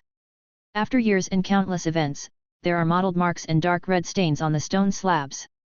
There were some tall wooden stakes standing around the square, on which the bodies of some child slaves were nailed and had not been removed. These stakes were used as tools for punishment. As the name suggests, when slaves escape or make mistakes, they will be tied to stakes and subjected to various cruel tortures as punishment. At the same time, the masters will ask all slaves to watch here as a warning. As soon as Gavin and others stepped into the punishment square, they saw Krasny Monocross in the distance. He was wearing the talker robe unique to the nobles of Gis, and walked slowly towards them, his face full of arrogance and impatience. However, when his eyes fell on the heavy wooden box held by the Blood Dragon Guard, greed instantly took over his eyes. He walked forward quickly, put on a hypocritical smile, and performed standard Gis noble etiquette towards Gavin, saying, "Welcome, Mr. Gerala from Karth. I heard that you work for the Bronze King among the 13 lords. I wonder why the Bronze King wants to buy so many unsullied." The name Geralo is the identity Gavin fabricated this time. If he used his real name, the other party might not be willing to sell it to him. He heard the other party's question. Gavin heard the expressionless and cold voice behind him, "I have never heard of asking about the purpose of buying an unsullied." Krasnus couldn't help showing a trace of anger on his face. He looked at the heavy wooden box carried by the Blood Dragon Guard, calmed down, and said, "Of course, we never ask about our customers. Please allow me to introduce you to the strongest warrior in the world, the Unsullied." There was a hint of flattery in his voice. Gavin nodded slightly and responded, "I have heard of the Unsullied's name a long time ago. Then please let me see him for myself." Krasnus led Gavin to a group of Unsullied. These Unsullied stood motionless like statues, wearing simple leather armor, pointed helmets, and their eyes were empty and indifferent. They were like lifeless machines, just waiting for orders. Krasnus said proudly, "You should have heard that the Unsullied are most praised for their obedience and loyalty. Just like they are standing here, without my order, they will stand until they die. Besides that, they are not afraid of any pain." As he spoke, he took out a dagger from his body, which flashed with a cold light in the sunlight. He slowly brought the dagger closer to an Unsullied, who remained motionless like a statue, his eyes empty and cold, as if he was unaware of what was about to happen. Krasnus untied the opponent's breastplate and slashed the knife at the Unsullied's chest without hesitation. The sharp blade instantly cut through the Unsullied's skin. A long cut appeared, and blood slowly oozed out, but there was still no expression on the Unsullied's face, as if he felt no pain. Krasnus pulled hard, pulling a piece of flesh from the wound. The flesh was bloody and trembled slightly in the air, but the Unsullied still stood there quietly, without making a groan or showing any pain. It was as if the body was not his. Even though he suffered such injuries, he remained motionless and just said calmly, "I am happy to serve my master." Krasnus, however, seemed to be appreciating a work of art, with a satisfied look on his face. He continued to speak to Gavin, "We usually select young boys from slaves and castrate them. We start training at the age of 5, from day to night, and only 1 out of 4 can survive. They are taught how to use various weapons. They have no emotions, are absolutely obedient, and are fearless, even to death. You will definitely be satisfied with such an army, every Unsullied." Gavin interrupted his chatter and asked calmly, "How many Unsullied are here?" Krasnus stopped smiling after being interrupted and said seriously, "There are 1,800 people, 1,000 of them are mine, and the rest belong to the other 2 good masters. But now the good masters refuse to sell the Unsullied in bulk. If you want to buy these Unsullied, I will add 1,000 gold royals for every 100 people. Of course, this is the price without weapons and equipment. If you need weapons and equipment, you will have to pay extra." Gavin agreed without hesitation, "Sure, I want all these Unsullied. How much do you want for them including their equipment?" After hearing this, Krasnus showed an excited smile on his face, slapped the slave girl beside him, and hurriedly scolded, "Hurry up and calculate it for our distinguished guest." The slave girl showed an expression of pain and fear on her face. After thinking for a moment, she said, "Including all the weapons and equipment, the total cost is 93,500 gold royals." Chapter 191. Miss Sandai. Gavin's eyes slowly fell on the beaten slave girl. She was very young, about the same age as Daenerys, with a slightly bronzed complexion, and wore a cool linen dress. The thin fabric fluttered gently in the breeze, making her figure look even more fragile. There was a slave collar around her neck.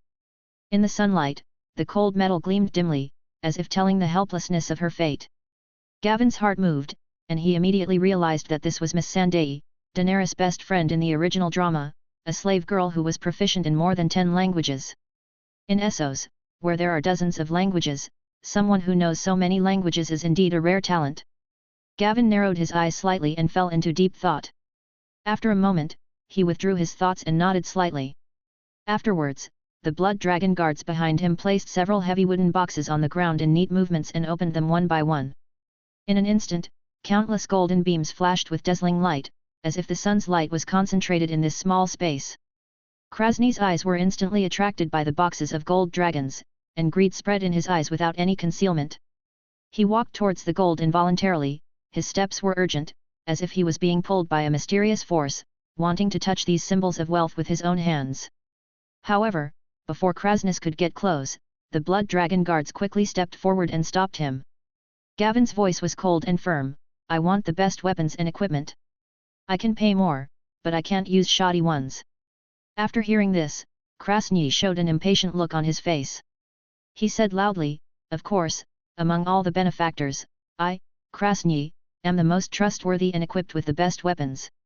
After hearing this, Gavin did not go into the issue further. His eyes turned slightly and said, "I want her again." As he spoke, his finger pointed at Miss Sandai. Now that he had met her, Gavin decided to buy her and give her to Daenerys as a maid. As for the money, Gavin did not care. It would be temporarily kept in Krasny's hands anyway. Krasny first looked at Miss Sandai in confusion, then turned to look at Gavin, with a meaningful look on his face, and said arrogantly, "This is not for sale. Although she is a slave, she is of great help to me. She knows more than 10 languages.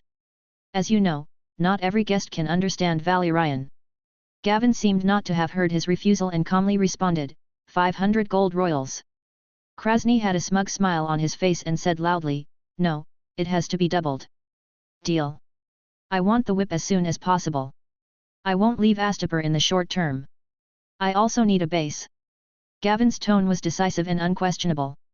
Then, the blood dragon guard stepped aside and stopping Krasny, allowing him to count the money. Krasny stroked the golden dragon and said, "Of course. Once I'm sure the gold is okay, I can give you the whip before sunset.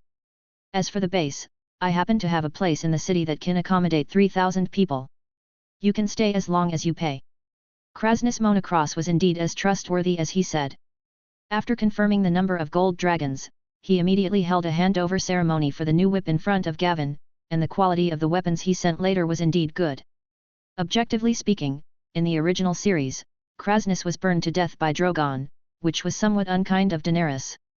As the current ruler of Astapor, a noble of Guise, and a man who commands thousands of Unsullied, if Krasny wanted a dragon, he could have snatched it when he met Daenerys. At that time, Daenerys had no army or property. Not only was she in exile, but her 3 baby dragons had little combat power, so the risk cost of robbing was almost zero. But Krasny did not do so. He summoned all the good masters and persuaded them to pay 8,000 Unsullied in exchange for the dragon, thus facilitating the deal. However, he did not expect that in the end he did not get the dragon, but lost his life, and even Astapor was captured. Gavin carefully looked at the harpy whip in his hand. The whip was made of tough black cowhide, which had been specially treated and felt very textured. The main body of the handle was made of hard walnut wood, and the surface was decorated with gold. The harpy symbolizing the Guise Empire is engraved on it. This fantasy creature has a woman's body, long clawed wings and a twisted scorpion tail.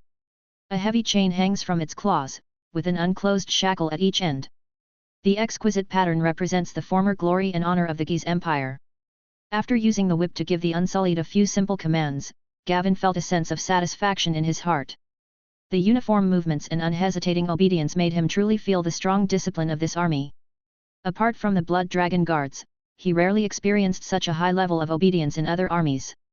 Slowly putting down the whip in his hand, Gavin looked at Krasny who was directing the slaves to carry the golden dragon, and asked, "If I order them to only be loyal to me in the future, instead of this whip, is that okay?"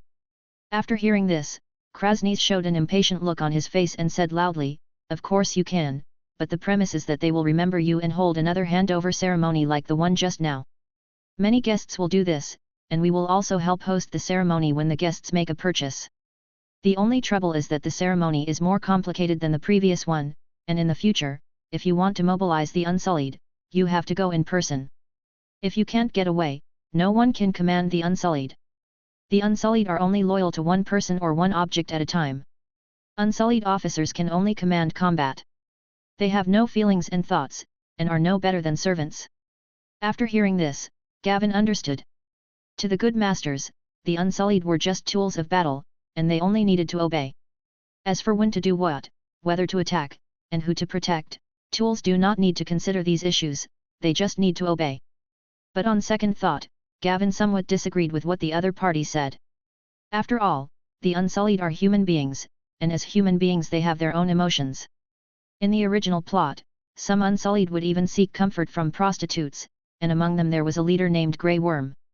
He had richer emotions, including love, hatred, pain, anger, and everything that a person should have. Essentially, Gavin and Krasnus had different ideas. As a benevolent master, the environment and education he had been exposed to made him never regard slaves as human beings. Slaves were just tools for them to gain wealth. Gavin, on the other hand, can look at the Unsullied from a human perspective, which leads the two to reach different conclusions. Chapter 192. Kyle. Thinking of this, Gavin made up his mind and said to Krasnus, "Preside over the handover ceremony for me now. I want all the Unsullied to be loyal to me only." After hearing this, Krasnus showed a look of disgust on his face and said, "You are wasting my time. You should have made this request earlier. I have already held a handover ceremony, but it was you who ran into the trustworthy Krasnus. Hurry up, the sun is about to set." As he said that, he took the whip from Gavin and began the handover ceremony. The sunlight shines on them, as if witnessing this special transfer of power. Gavin watched the ceremony in silence as the Unsullied stepped forward in teams of 10 to get acquainted with their new master. Although Krasnus' face was full of impatience, his movements were not vague at all. He carried out each step skillfully, as if this was just another routine task in his countless transactions. 5 days later. Deep in the dense forest, the sun shines through the layers of dense branches and leaves, like countless fine golden threads, interweaving into a dreamlike picture. The breeze blows gently, and the leaves rustle. A group of people sat around the campfire with solemn expressions. The dancing flames were like a restless heart, reflecting their tired and anxious faces. Many wounded soldiers fell yesterday and never got up again. The minions of the good bosses are hot on our trail, and our food is running out. A bearded man complained, his eyes dull, as if he had lost hope for the future. Most of our brothers are using wooden spears, and there are not even half of decent weapons in the team now. We must leave here, otherwise if we fight again, we will all be finished. Another tall and thin bandit also complained. It's all your fault. You insisted on attacking that village. Now, not only did we not get any food, but we also lost the camp. Someone began to blame, his eyes filled with anger and dissatisfaction. Yes, our food could have lasted for 3 months. What should we do now? Are we going to steal food from the benevolent people? Another person echoed. The accused man was named Kyle, a leader in the team. He was tall and straight, giving people a calm and reliable feeling. His bronze skin was covered with shocking whip marks, which were marks left by his time as a slave. Each whip mark seemed to tell of the suffering and torture he had suffered. However, his determined eyes revealed his persistence and indomitable spirit in pursuit of freedom. Hearing the accusation, Kyle retorted angrily, "Are we going to let our brothers and sisters be enslaved? Shouldn't I think about saving more people?"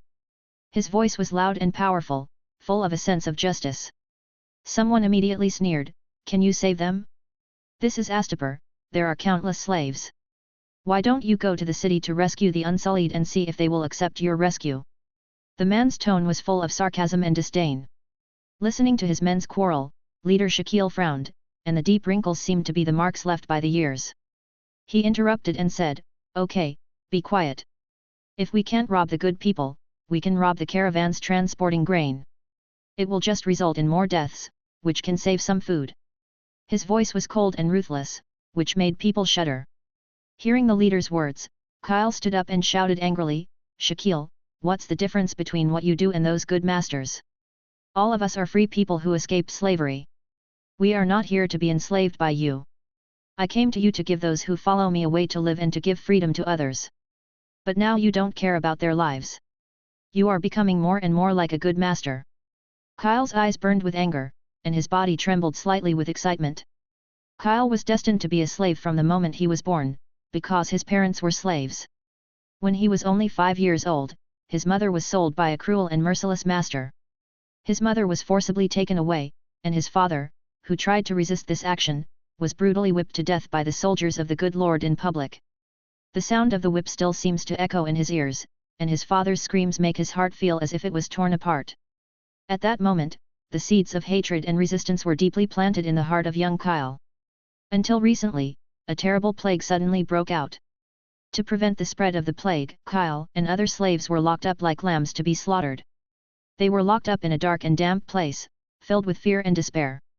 But Kyle did not give in, and he cut the chains with a saw he had hidden in advance. He then bravely led the other slaves to kill the guards. After escaping successfully, Kyle heard that a man named Shaquille had established an uprising against the good master. He did not hesitate to bring everyone to join in, and embarked on this challenging road of resistance with hope. At first, Shaquille treated everyone peacefully and never gave up on any of his partners during the battle. His care and encouragement made everyone feel the long-lost warmth and unity. However, as the team continued to grow and time passed, Shaquille gradually changed. He became selfish, afraid of death, and even afraid that others would take away his rights. Kyle was surprised to find the shadows of those hateful and kind people in Shaquille, which filled him with disappointment and anger. He seemed to see his previous hopes being shattered bit by bit, and the pain in his heart surged like a tide. Shaquille's face instantly turned cold after being contradicted. Kyle had challenged his authority in public several times and did not take him, the leader, seriously at all. Shaquille had long had the idea of executing him, but the other party still had 200 men under his command, and it was not appropriate to take action under the current situation. After all, he still needed the help of the other party's strength to resist the encirclement and suppression of the good leader. Shaquille suppressed the murderous intent in his heart and said, "Do you know our current situation? The camp is destroyed, we are being chased and blocked, we are short of medicine, food, and weapons. If we continue like this, we will be killed by the minions of the good master sooner or later. We must protect ourselves, and there will be sacrifices in the action. We should have been aware of this when we escaped." After hearing this, Kyle looked at Shaquille coldly. Now he no longer believed in the other party's sweet words. Those were just lies to make them work for their lives. He angrily scolded the other party, "Awareness? Your awareness means not caring about the lives of your brothers." Chapter 193. Aid Supplies. At this moment, a subordinate rushed in a panic. He was out of breath and said to Shaquille, "Boss, there is a man outside who wants to see you and claims to provide us with food and weapons." When Shaquille heard this, his eyes suddenly became sharp, like an arrow in the cold night, full of vigilance. He asked cautiously, "Just one person? Have you confirmed it? Could it be a conspiracy of the good master?" The subordinate nodded vigorously and replied firmly, "It is definitely one person, boss. And he doesn't look like someone from Shanzu's side." Shaquille frowned slightly and fell into thought. After thinking for a moment, he was about to speak, but Kyle spoke first, "Bring the man over here and we'll know what his purpose is." Hearing Kyle's interruption, Shaquille was immediately filled with anger. Kyle had challenged his authority in public several times, which was really intolerable. He secretly made up his mind to find an opportunity to get rid of the other party as soon as possible and let everyone see the price of humiliating the leader. He suppressed the anger in his heart and gritted his teeth and agreed, "Listen to Kyle, bring the person over and you will know." The men took the order and left. After a while, he led the man in. A tall man with a scar on his forehead and a scimitar on his waist appeared in front of everyone. This man was Kairos, who was ordered to come here. Kairos looked at the ragged slaves in front of him with a sharp gaze. Some of them even had slave marks on their faces.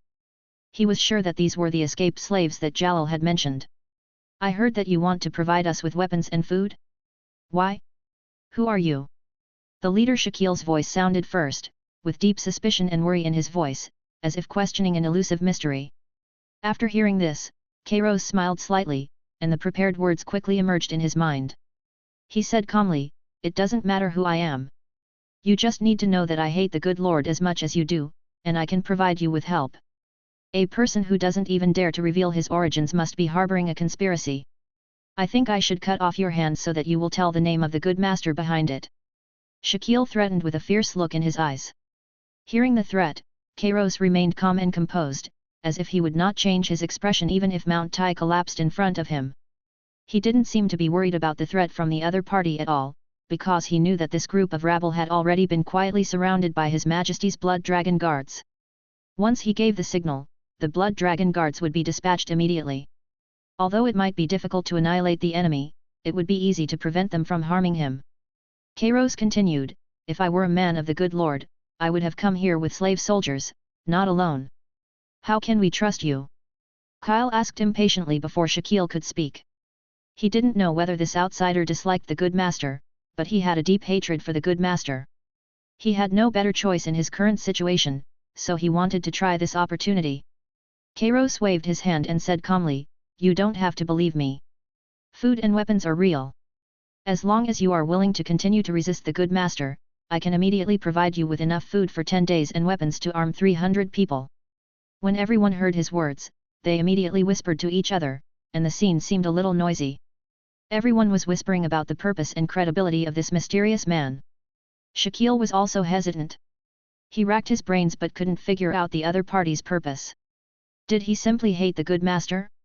But since it was delivered to his door, there was no reason to refuse it. Thinking of this, he asked, okay, what we have been doing is to rebel against the good Lord. Your request cannot be so simple. What else do you want us to do? Hearing Shaquille's question, Kyle looked at Kairos with inquiring eyes, eager to hear the other party's purpose. Kairos nodded slightly and said slowly, yes, in addition to doing the same as you did before, we must speed up the progress of the resistance. Kyle looked puzzled and asked hurriedly, how do you want us to speed up the process? There is a village less than half a day's distance from here, guarded by only 50 slave soldiers. As long as you capture it before sunset and liberate the serfs inside, I will provide another batch of the same supplies. Kailos said with a stern face and a steady voice. Hearing Kairos' request, Shaquille's face instantly darkened. He suddenly pulled out the knife, and the sharp blade flashed coldly in the dim light, pointing directly at Kairos. Shaquille sneered and said, so this is your purpose. You are the good master's man. There is a team of 300 slave soldiers nearby. Once our attack on the village is discovered, it will attract the enemy. By then, we will be in a desperate situation. Seeing this, Kairos revealed a trace of disdain in his eyes. He looked coldly at the knife pointing at him and said sarcastically, use your stupid brain. I said at the beginning that if I wanted to destroy you, I wouldn't have to lie to you. I could have brought slave soldiers here, and there was no need to give you weapons and food. Don't worry about the 300 slave soldiers. Someone will hold them back. After hearing this, Kyle stood up without hesitation to stop Shaquille. His eyes were firm and his tone was resolute. I think what he said is true, and with weapons, we don't have to worry about those slave soldiers. We have 500 people. As long as we can quickly break through the village, together with the liberated brothers, we can completely defend against the attack of those slave soldiers. Shaquille was furious. He pushed Kyle away, pointed the knife at him, and shouted, you idiot! What will happen after we capture the village? There will be more and more slave soldiers outside, and even the good masters will send out the unsullied. Are you going to kill us all here? Kyle drew his weapon and shouted, are you going to stay hidden like this forever? Like a rat? You have changed, Shaquille. You are no longer fit to lead us. Hearing Kyle's words, Shaquille's murderous intent became stronger. His eyes became sinister, and he slowly looked around. Among the people present at this time, there were 5 people including his confidants, and there was only one person who supported Kyle. With the addition of the outsider, the worst situation was 5 against 3. As long as he could quickly get rid of the other party, he could pin the blame for Kyle's death on the outsider. Thinking of this, he could no longer suppress his murderous intent, but looked at his confidant and exchanged glances secretly. Chapter 194. Internal strife. Kairos watched the other party quarreling, and gradually understood. It seems that these escaped slaves are not harmonious among themselves. This information was not known before, but it was rare for Jalal to find the other party's location. Suddenly, a scream broke Kairos's thoughts, and the dispute between the other party instantly escalated into a bloody killing. While everyone was paying attention to the two people confronting each other, Shaquille's confidant quietly pulled out a dagger and stabbed Kyle's men next to him. Unprepared, the opponent was stabbed in the back, and the sharp dagger pierced into the heart. At that moment, it seemed as if time had frozen. When it was pulled out again, the opponent had already vomited blood, and his body was twitching and slowly fell to the ground. The others also took the opportunity to split into 2 groups, rushing towards Kyle and Kailos fiercely. Kairos, who was experienced in fighting, reacted very quickly and his eyes became sharp in an instant. Seeing two enemies rushing towards him, he did not retreat but advanced, pulling out his scimitar at lightning speed and slashing one of them's throat at a tricky angle. Blood spurted out, forming a strange arc in the air. After succeeding, he quickly retreated, and at the same time let out a long roar towards the sky, sending a signal to the blood dragon guards guarding outside. Kyle, who was standing by, also had red eyes and rushed towards Shaquille with a knife in hand. Shaquille's men were intimidated by the opponent's momentum and couldn't help but stop their actions, allowing the two men to fight together without helping. By the time they made up their minds to go forward to help, Kairos, who had already dealt with his opponent, had already rushed in front of them. Faced with Kairos, who had been on the edge of a knife for many years, they, who were born slaves, were completely defenseless. Even when they were 2 against 1, they were still severely suppressed by the opponent. At this moment, noise and panic were heard from the periphery. The blood dragon guards attacked the fugitives' camp from all directions. Several high-level blood dragon guards rushed straight ahead like lightning, and those who tried to stop them were mercilessly knocked away. In just a moment, they passed through the camp and appeared in front of Kairos. The sudden appearance of the blood dragon guards seemed to have paused the fight. Except for Kairos, everyone stopped immediately and looked at the blood dragon guards warily. Their eyes were filled with fear and anxiety, as if they had seen the coming of the god of death. The air was filled with tension, making it hard to breathe. The blood dragon guards were dressed in black armor, holding sharp weapons, and exuding a powerful aura. Their appearance plunged the entire camp into deathly silence. Kairos was also panting, and took the opportunity to quickly retreat to the side of the blood dragon guards. His eyes revealed a cold and decisive look, and he pointed at Shaquille and the others and said, "These are enemies, kill them." As soon as he finished speaking, the blood dragon guards drew their swords without hesitation, and rushed towards the enemy like a black torrent. Seeing this, Shaquille and the others showed horror on their faces and quickly raised their crude weapons to resist. However, facing the terrifying power of the high-level blood dragon guards, their weapons were cut off directly like fragile branches.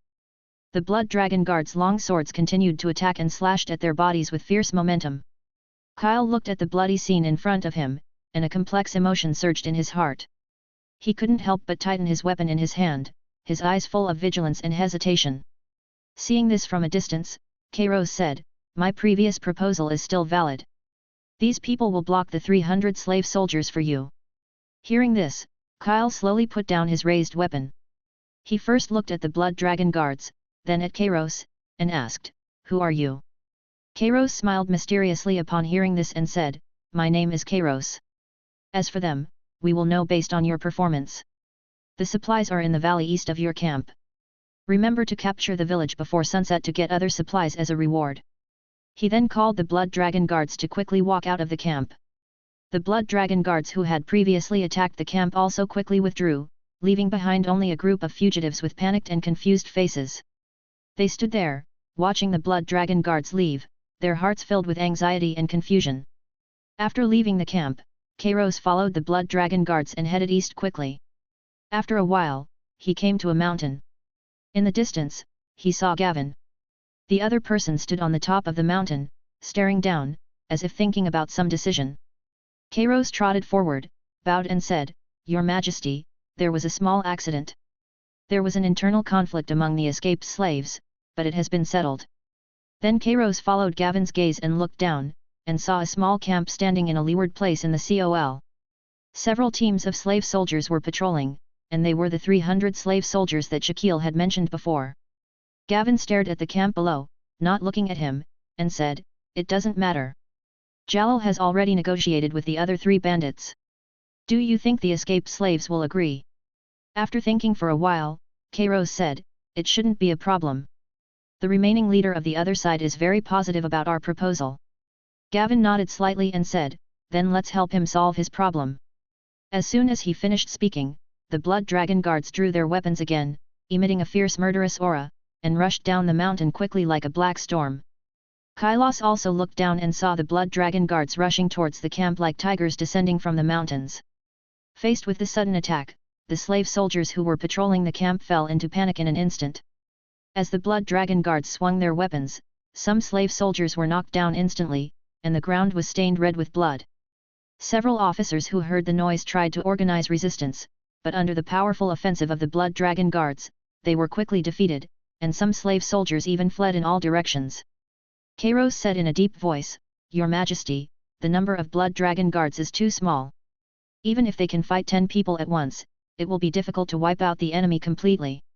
Gavin nodded in agreement and said, "It is true that we cannot wipe them out completely. Those slave soldiers are not unsullied and will flee when they get scared. But we can just kill most of them and leave the rest to the bandits and escaped slaves." Gavin then turned his gaze to Kairos and ordered, "I will return to Astapor first. You stay here. The Blood Dragon Guard will be under your command. Keep an eye on those escaped slaves and bandits. We don't have much supplies. Buying too much in Astapor will attract attention. Remember to give it to whoever develops well." After hearing this, Kairos bowed and said, "Don't worry, Your Majesty. I know how to handle the supplies." After hearing this, Gavin smiled and patted him on the shoulder, then walked towards the horses in the distance. Kairos looked at Gavin's departing back, then cast his gaze towards the camp below where the fierce fighting was still going on. He was extremely excited. His Majesty's trust in him was reflected in his decision to let him command the Blood Dragon Guards. Chapter 195, Anxious Miss Sandai. Passing through the wooden walls of Astapor, the noisy hawking became more and more intense. The noisy hawking came like a tidal wave, drowning Gavin in an instant. On the streets, the crowds were bustling, and the sounds of various transactions and quarrels were intertwined. Gavin walked through the bustling streets of Astapor, his mind racing with thoughts. To the good lords of Astapor, the Unsullied are not only a powerful military force, but also a commodity that is highly valued. In their greedy and calculating eyes, the Unsullied are worth far more than ordinary slave soldiers. The cost of training an Unsullied is staggeringly high, enough to train 10 slave soldiers. Because of this, benevolent masters would never easily sacrifice the Unsullied, and when faced with slave uprisings and bandits' oppression, they mostly chose to send those relatively cheap slave soldiers.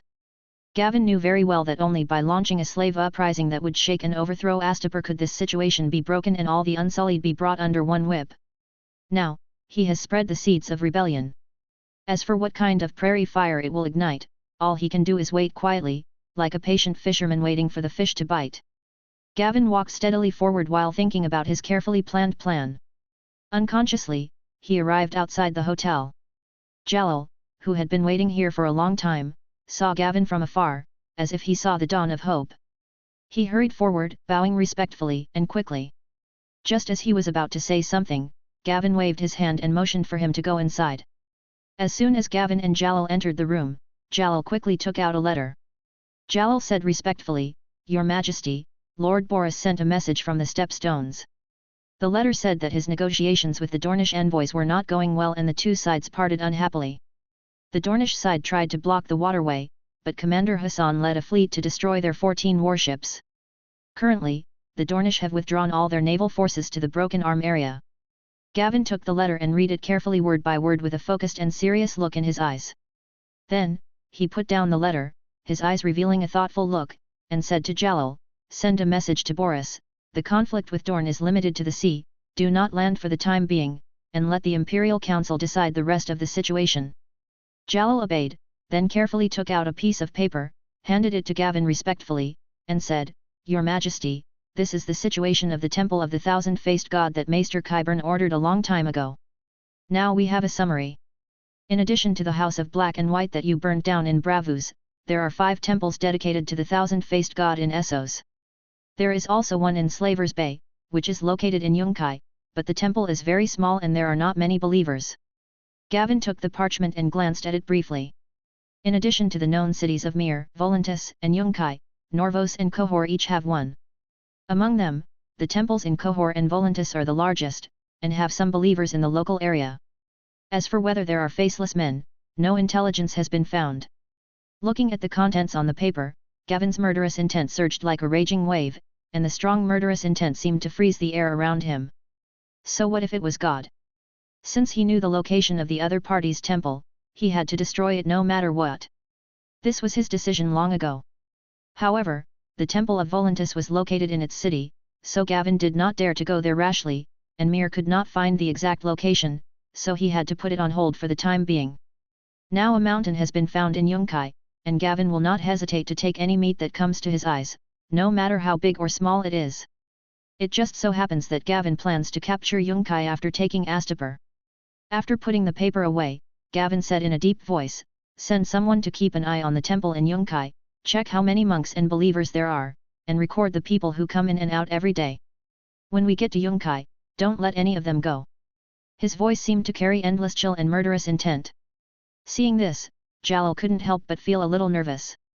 He could clearly feel the strong murderous intent emanating from Gavin. He said respectfully, "I will send more people to Yunkai, please rest assured, Your Majesty." Gavin nodded slightly, then asked, "Is there any news from West Eros?" Jalal replied immediately, "No, Your Majesty. It's too far to send a message from Dragonstone to the Stepstones, then to Lys and Slavers Bay. Maybe the news is on the way." After hearing this, Gavin nodded slightly and said, "Okay, that's it. Go and write back to Boris." Jalal bowed and said, "As you command, Your Majesty." As Jalal left the room, Miss Sandai quietly entered with food. Her movements were as gentle as falling petals. She carefully placed the tray on the table and said softly, "Master, today's main course is grilled lamb chops. If you are not satisfied, I will change it for you." Gavin waved his hand and responded, "It's okay, I'm satisfied." Gavin picked up a piece and put it in his mouth. He felt the skin was crispy and made a slight crunch sound when he bit it. The meat inside was tender and juicy, leaving a long-lasting aftertaste. After taking a bite of the delicious food, Gavin looked at Miss Sandai with a questioning look in his eyes. He asked, "How is the statistics I asked you to collect?" Hearing this, Miss Sandai said anxiously, "Master, you still have 150,000 gold dragons left. In addition to the weapons and food that were taken out of the city, there are still 1,000 swords and 2,000 spears left in the city, and enough food for 3,000 people to eat for a year." After hearing this, Gavin nodded and said, "Okay, I got it, you can go down." Miss Sandai bowed slightly but did not move. Gavin looked at her in confusion and asked, "What's wrong, Miss Sandai? Is there something wrong?" Miss Sandai looked nervous. She bit her lip slightly and twisted her hands unconsciously. After hesitating for a moment, she mustered up the courage to ask, "Master, I am very curious about why you bought me. I am not worth 1,000 gold dragons, and you did not let me serve you after you bought me." Gavin smiled after hearing this, with a hint of gentleness in his eyes. "A person who is proficient in more than 10 languages and can calculate quickly, I think she is worth more than 1,000 gold royals." His voice was steady and powerful, as if it carried a reassuring power. Miss Sandai was slightly startled, with a hint of surprise and emotion in her eyes.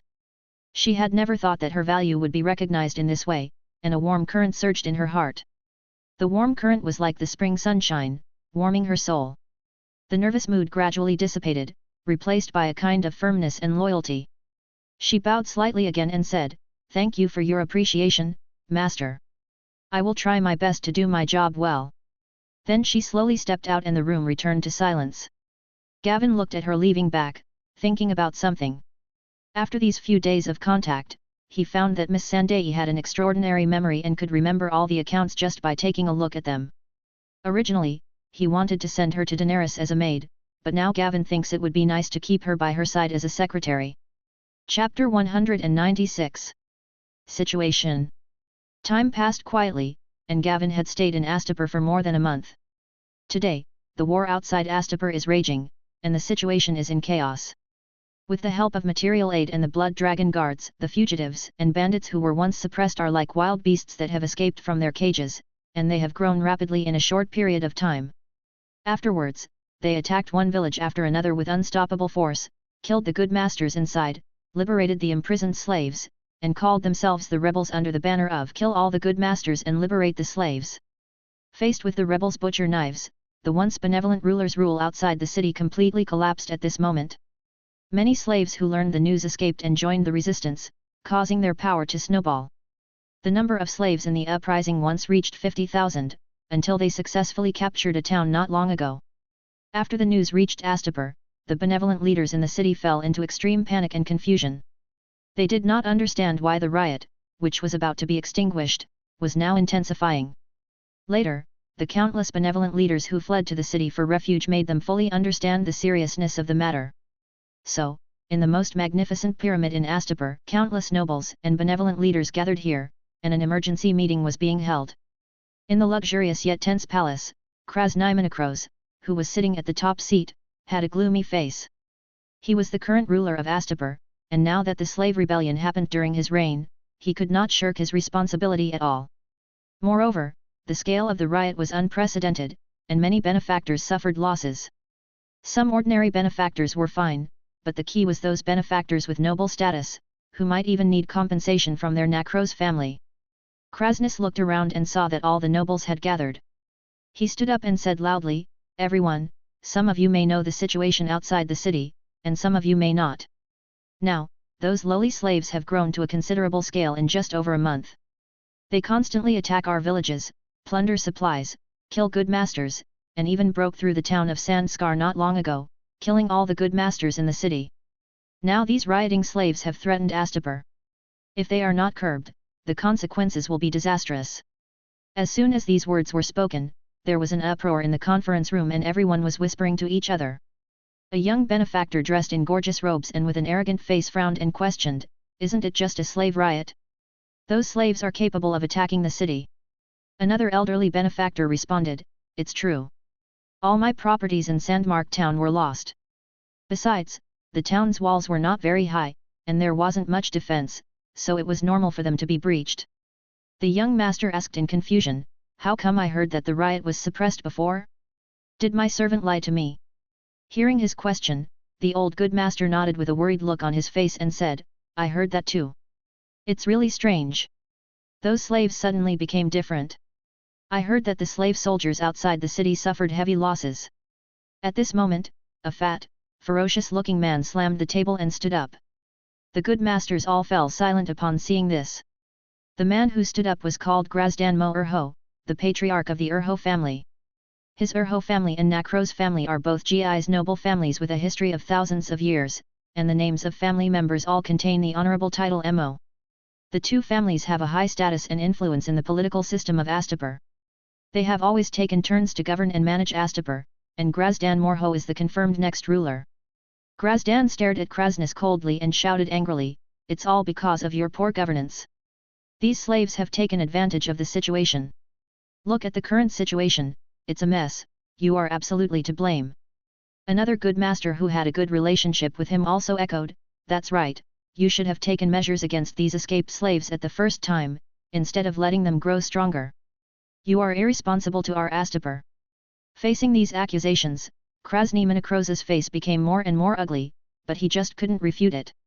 Finally, he suppressed his anger and said, "I have been paying attention to the movements of the escaped slaves and have continuously sent slave soldiers to encircle and suppress them, but the fighting power of those slaves is very strong. We have lost more than 10 teams of slave soldiers. And I didn't expect their development speed to be so fast. I admit that I am responsible for this matter, but now is not the time to pursue these things. We should discuss how to deal with it."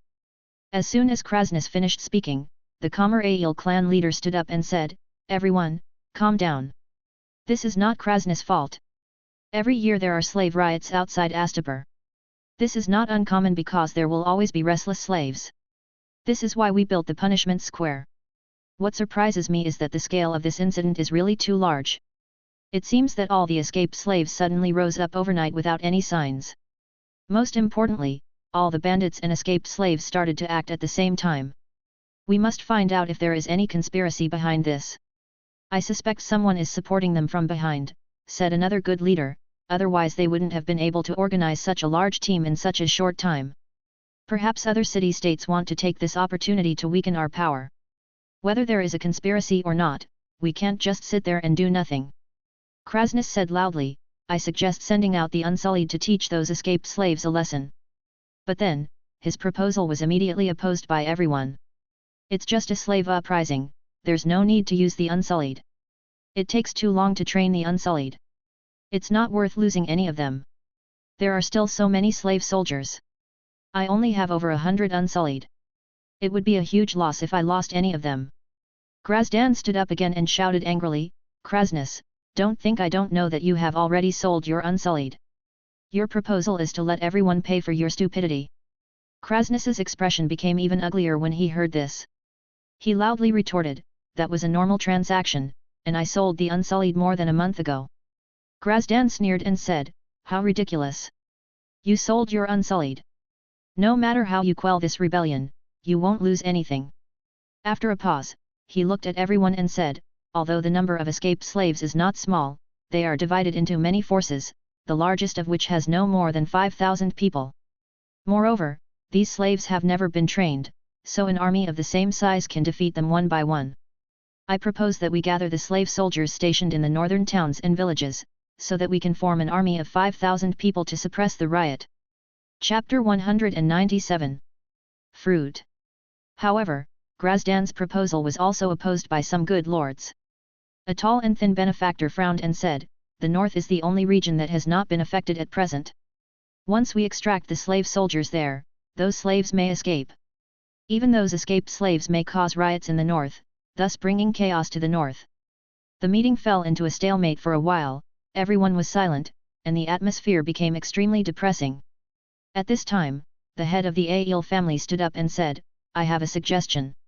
Since no one is willing to send out the Unsullied, then we can send out the 2,000 slave soldiers who are responsible for the defense of Astapor, and integrate the slave soldiers in the east and south. It will be easy to form an army of 5,000 people. As for the defense of Astapor, I still have 2,500 Unsullied under my command, and they can take over. But from now on, every good master must concentrate the Unsullied in the city to prevent accidents. As you can see, this slave riot is unusual. I suspect that other city-states are involved behind the scenes. This proposal made everyone fall into deep thought. After a while, most of the benefactors nodded in agreement. A good leader said, this is a good idea. It can not only ensure the safety of Astapor, but also give us enough troops to suppress the escaped slaves. Krasnimanakros also nodded and said, okay, let's do it this way. Then, we still need a general to lead these soldiers. I recommend my families. Grazdan Morho immediately interrupted him and said loudly, I recommend my nephew Morizdan Morho. He led troops to suppress the riot in Worm River 5 years ago. He has enough experience. I believe he can bring us victory. Seeing this, the good lords agreed to Grazdan's proposal one after another. They were already disappointed with Krasnus' rule. In the end, all the good lords voted to pass the resolution under Krasnus' gloomy expression and decided to let Morizdan lead his army to set off 2 days later. As the meeting of the good leaders ended, Gavin also received Jalal's report at the first opportunity. He had previously supported 7 or 8 gangs of bandits and escaped slaves, but only 4 of them have managed to survive to this day. Although the number of insurgents is large, less than 1/5 of them can participate in the battle. Most of the serfs were weak after years of hard work and were unable to fight. The few male slaves had not received any training, and their early success was only due to their passion and surprise. If the good leaders really reacted, the rebels would be quickly wiped out. The strongest of the 4 rebel armies now is Kyle, who was born a fugitive slave. He has nearly 5,000 combat troops under his command. The other 3 rebel armies were all bandits, and their strength was similar to each other, with each side having about 3,000 people who could fight.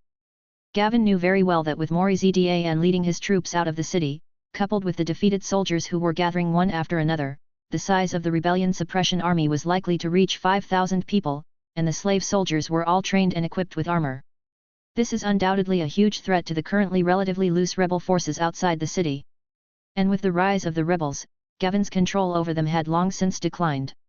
The confidence of the rebels who conquered the city grew stronger and stronger. It was only because of the constant intimidation of the Blood Dragon Guards and the temptation of supplies that they temporarily turned their spearheads against the good leader. If it weren't for this key factor, these mobs might have started a gunfight long ago. Now, facing the aggressive army of slave soldiers, if we want to defeat them, we must integrate this force.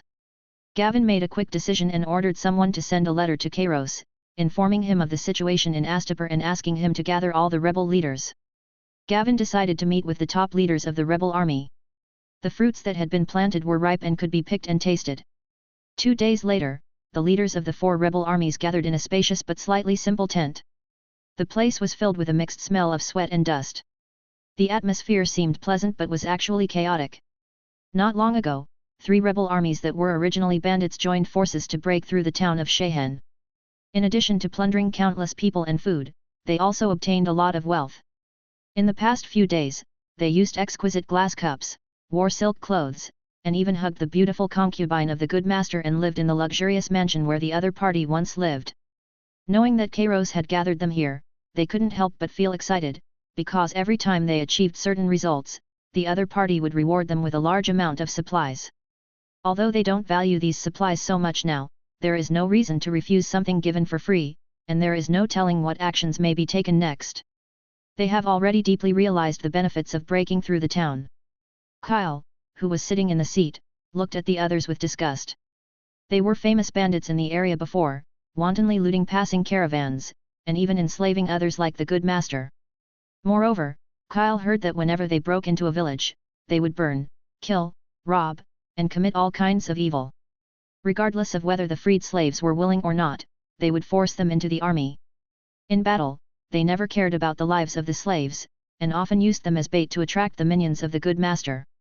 If it weren't for the fact that he couldn't overthrow the rule of the good lord on his own and needed their help, Kyle would have drawn his sword and killed them long ago. Led by Kairos, Gavin walked into the camp and saw countless rebel soldiers lying or sitting. They were in different shapes and sizes. Some were former escaped slaves, wearing ragged clothes, with fear and anger from long-term slavery in their eyes. Others were born bandits, with fierce looks on their faces and carrying looted property on their bodies. The entire camp seemed in chaos. The guards outside the tents were noisy and whispering to each other, with no military discipline at all. After a quick glance around, Gavin had a preliminary understanding of this mob. He waved his hand to signal them to go into the tent and no longer pay attention to the chaotic scene. When everyone in the tent saw Gavin entering the tent and Kailos standing beside him, especially when they saw the Blood Dragon guards, everyone couldn't help but shut their mouths, and the chaotic tent finally quieted down. They have been guessing who the person who provided them with supplies is. Now that they saw Gavin, several leaders began to exchange glances and had guesses in their minds. Obviously, this was the real person. Gavin did not introduce himself, but walked directly to the main seat and sat down.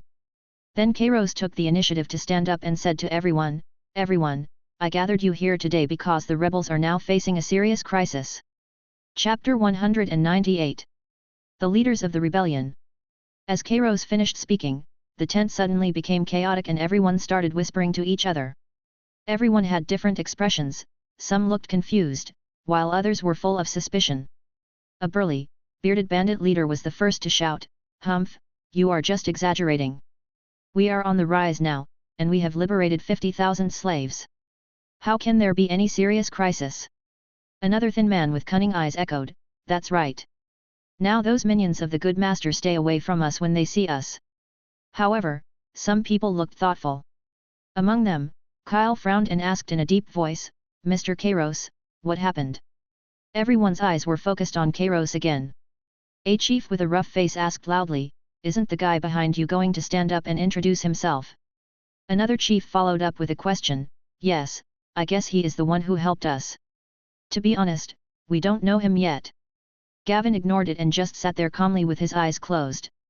Kairos looked calm, raised his hands slightly, and signaled everyone to be quiet. He cleared his throat and did not introduce Gavin. He just said, "Now the good lords have decided to send an army to suppress us, led by Morizda and Morho.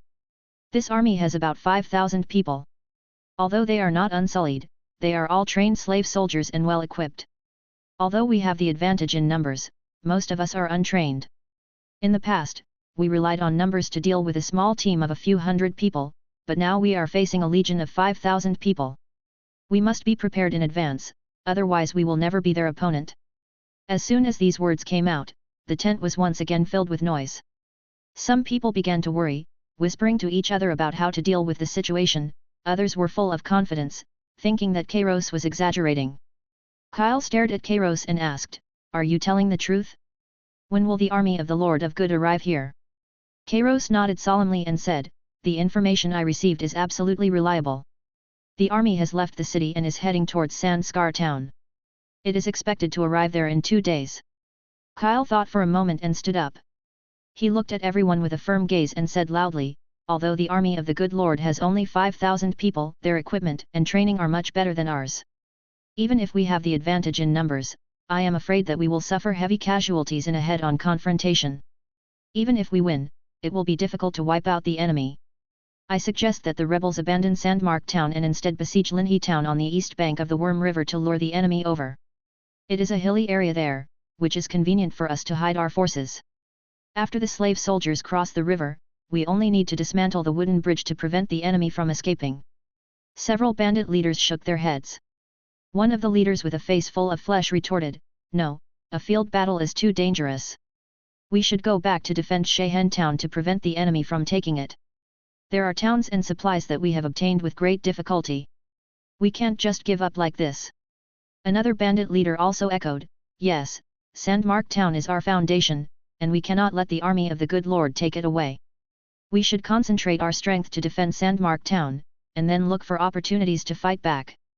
Kyle glared at the bandit leaders and scolded them harshly, "You only think about your own wealth, but forget that the purpose of our uprising is to liberate slaves and let more people get rid of the oppression of the good Lord. This is the original intention of our uprising and the belief we must uphold. If we don't defeat the army of the good Lord in one go, they will continue to send troops to attack us. Sooner or later, we will be wiped out, and those who have been liberated will be captured and enslaved again. Only by bravely fighting back can we have a glimmer of hope." The bandit leaders were not to be outdone and started shouting.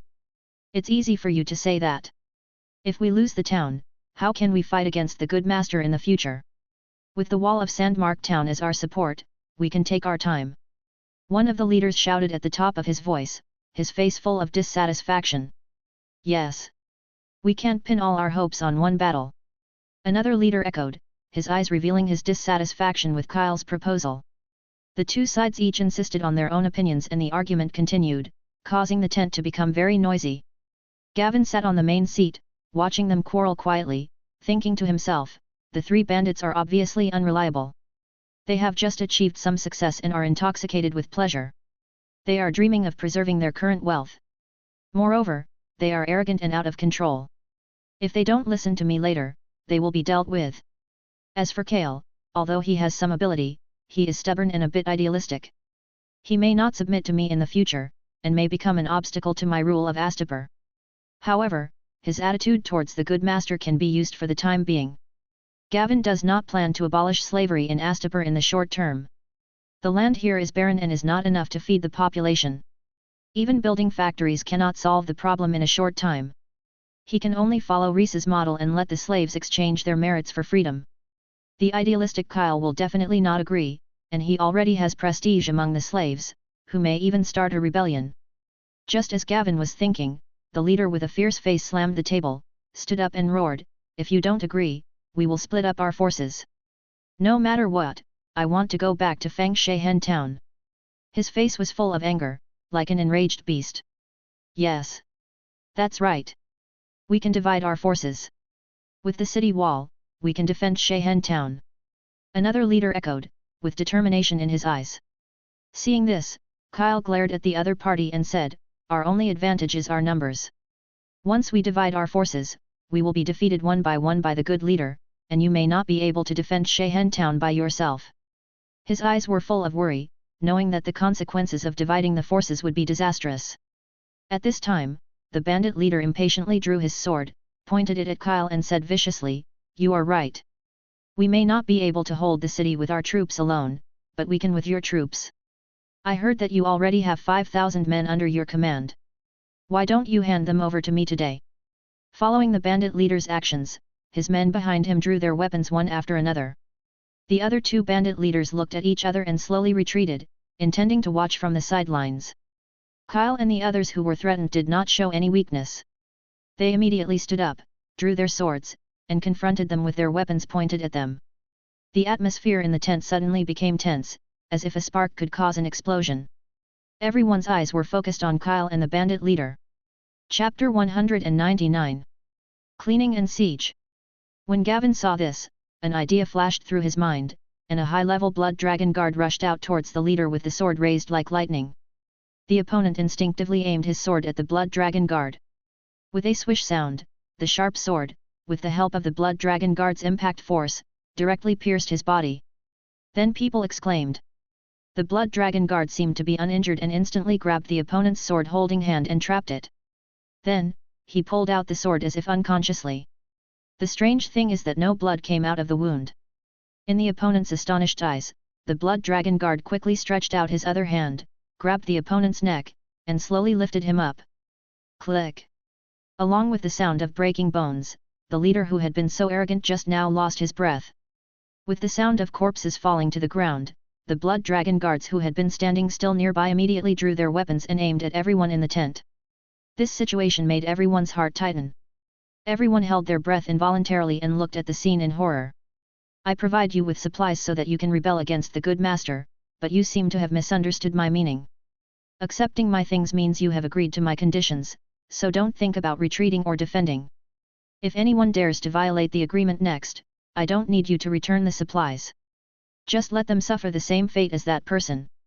Gavin's voice broke the silence in the tent. That voice was full of majesty and coldness. Hearing Gavin speak, everyone looked at Gavin in horror.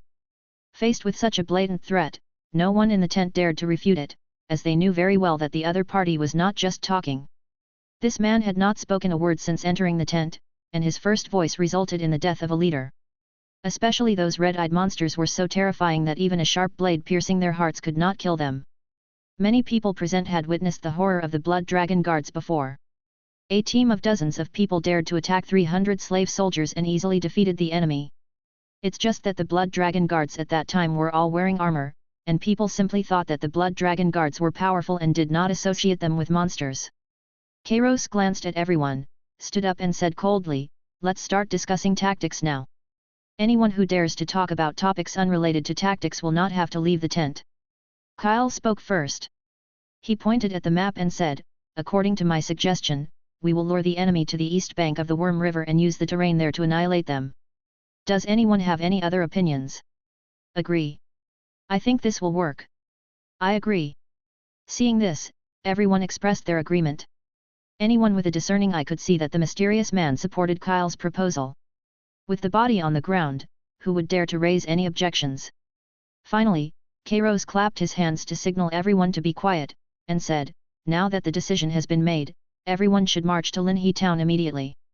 The other two bandit leaders looked at each other, and one of them said cautiously, "There are still 2,000 defenders in Shehen town. I will go back and bring them here now." Kairos looked at the other party with a sneer and said, "I said we should set off now. The garrison of Shehen town can just send someone to notify them." "No need to notify, Kyle, go out and integrate the team and set off immediately." Gavin stood up and interrupted. After hearing what the bandit said, Gavin changed his mind. These bandits have obviously decided to retreat.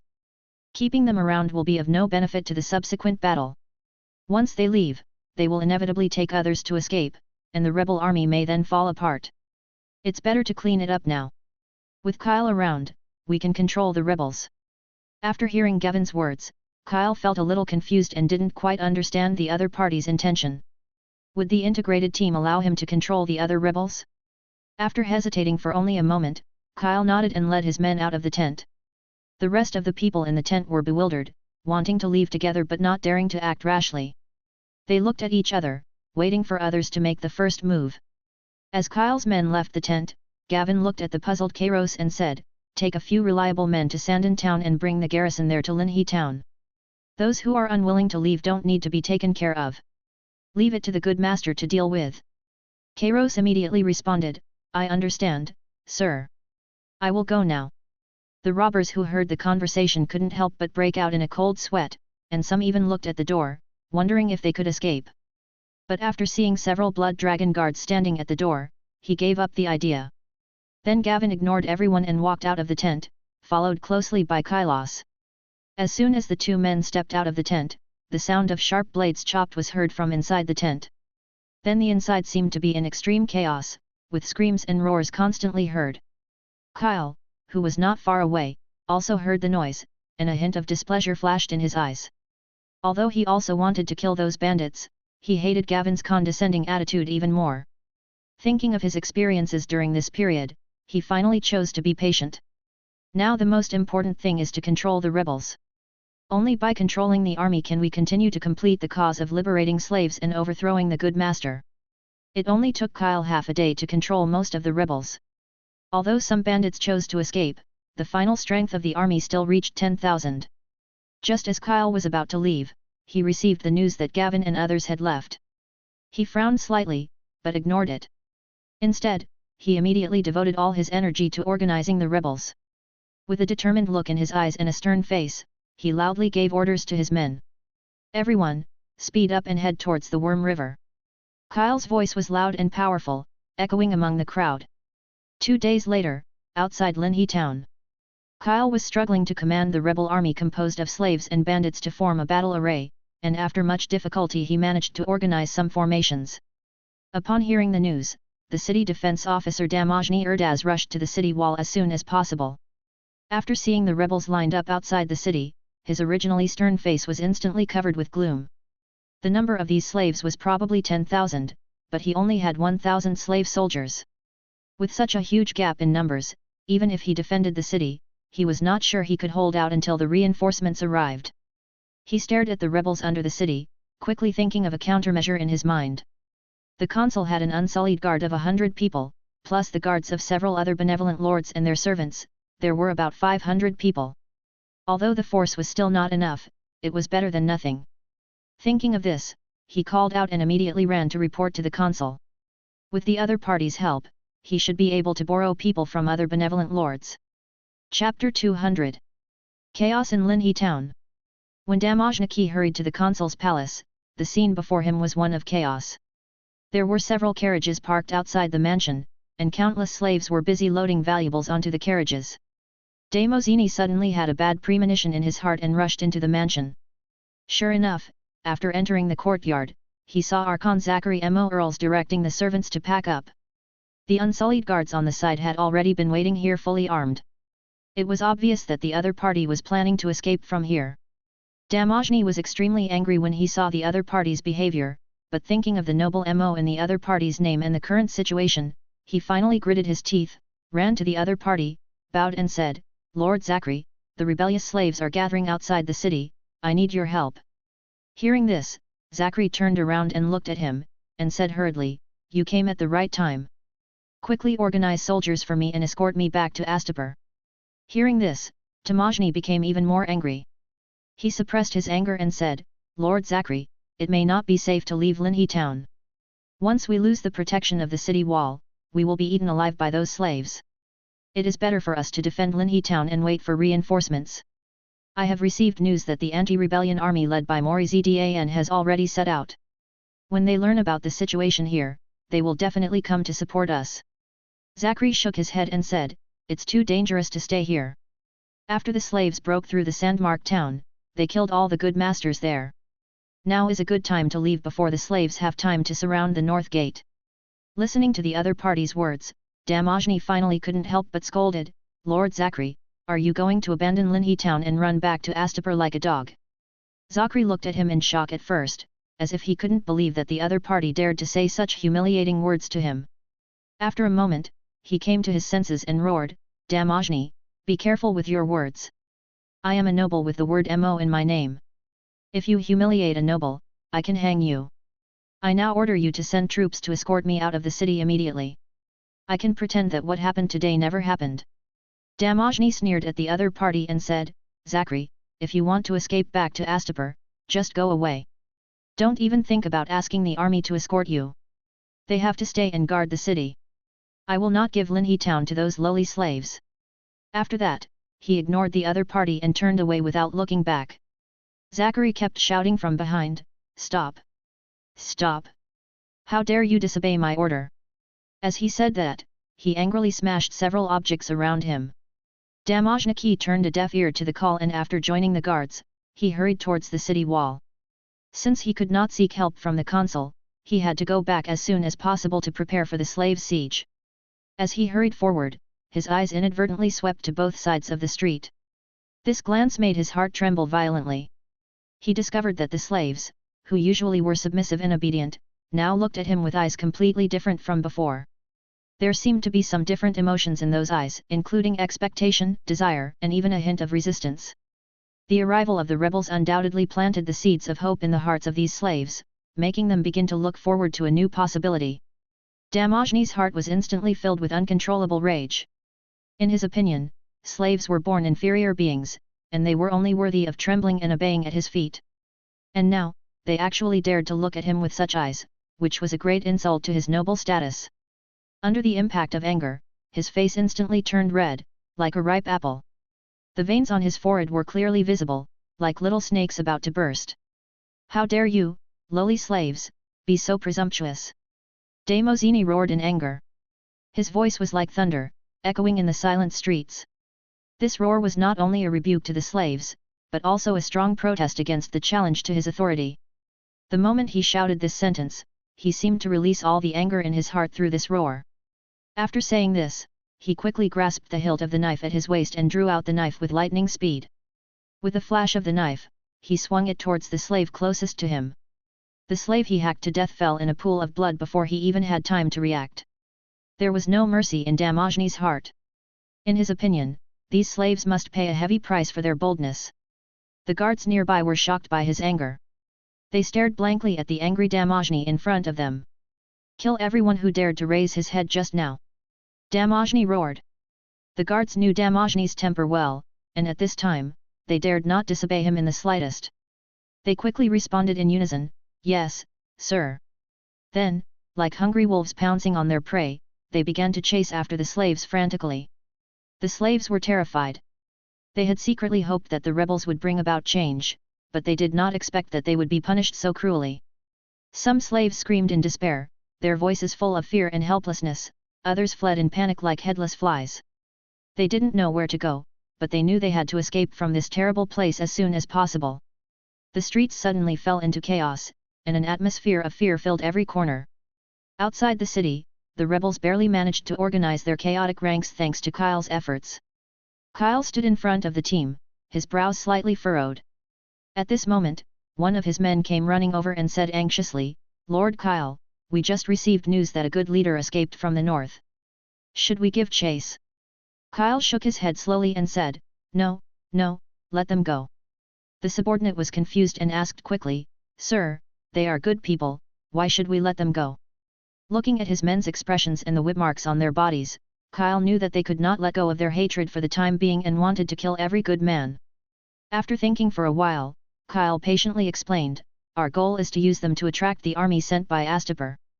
These people will report the situation here back to Astapor, and the good Lord will definitely send troops to rescue us after learning about it.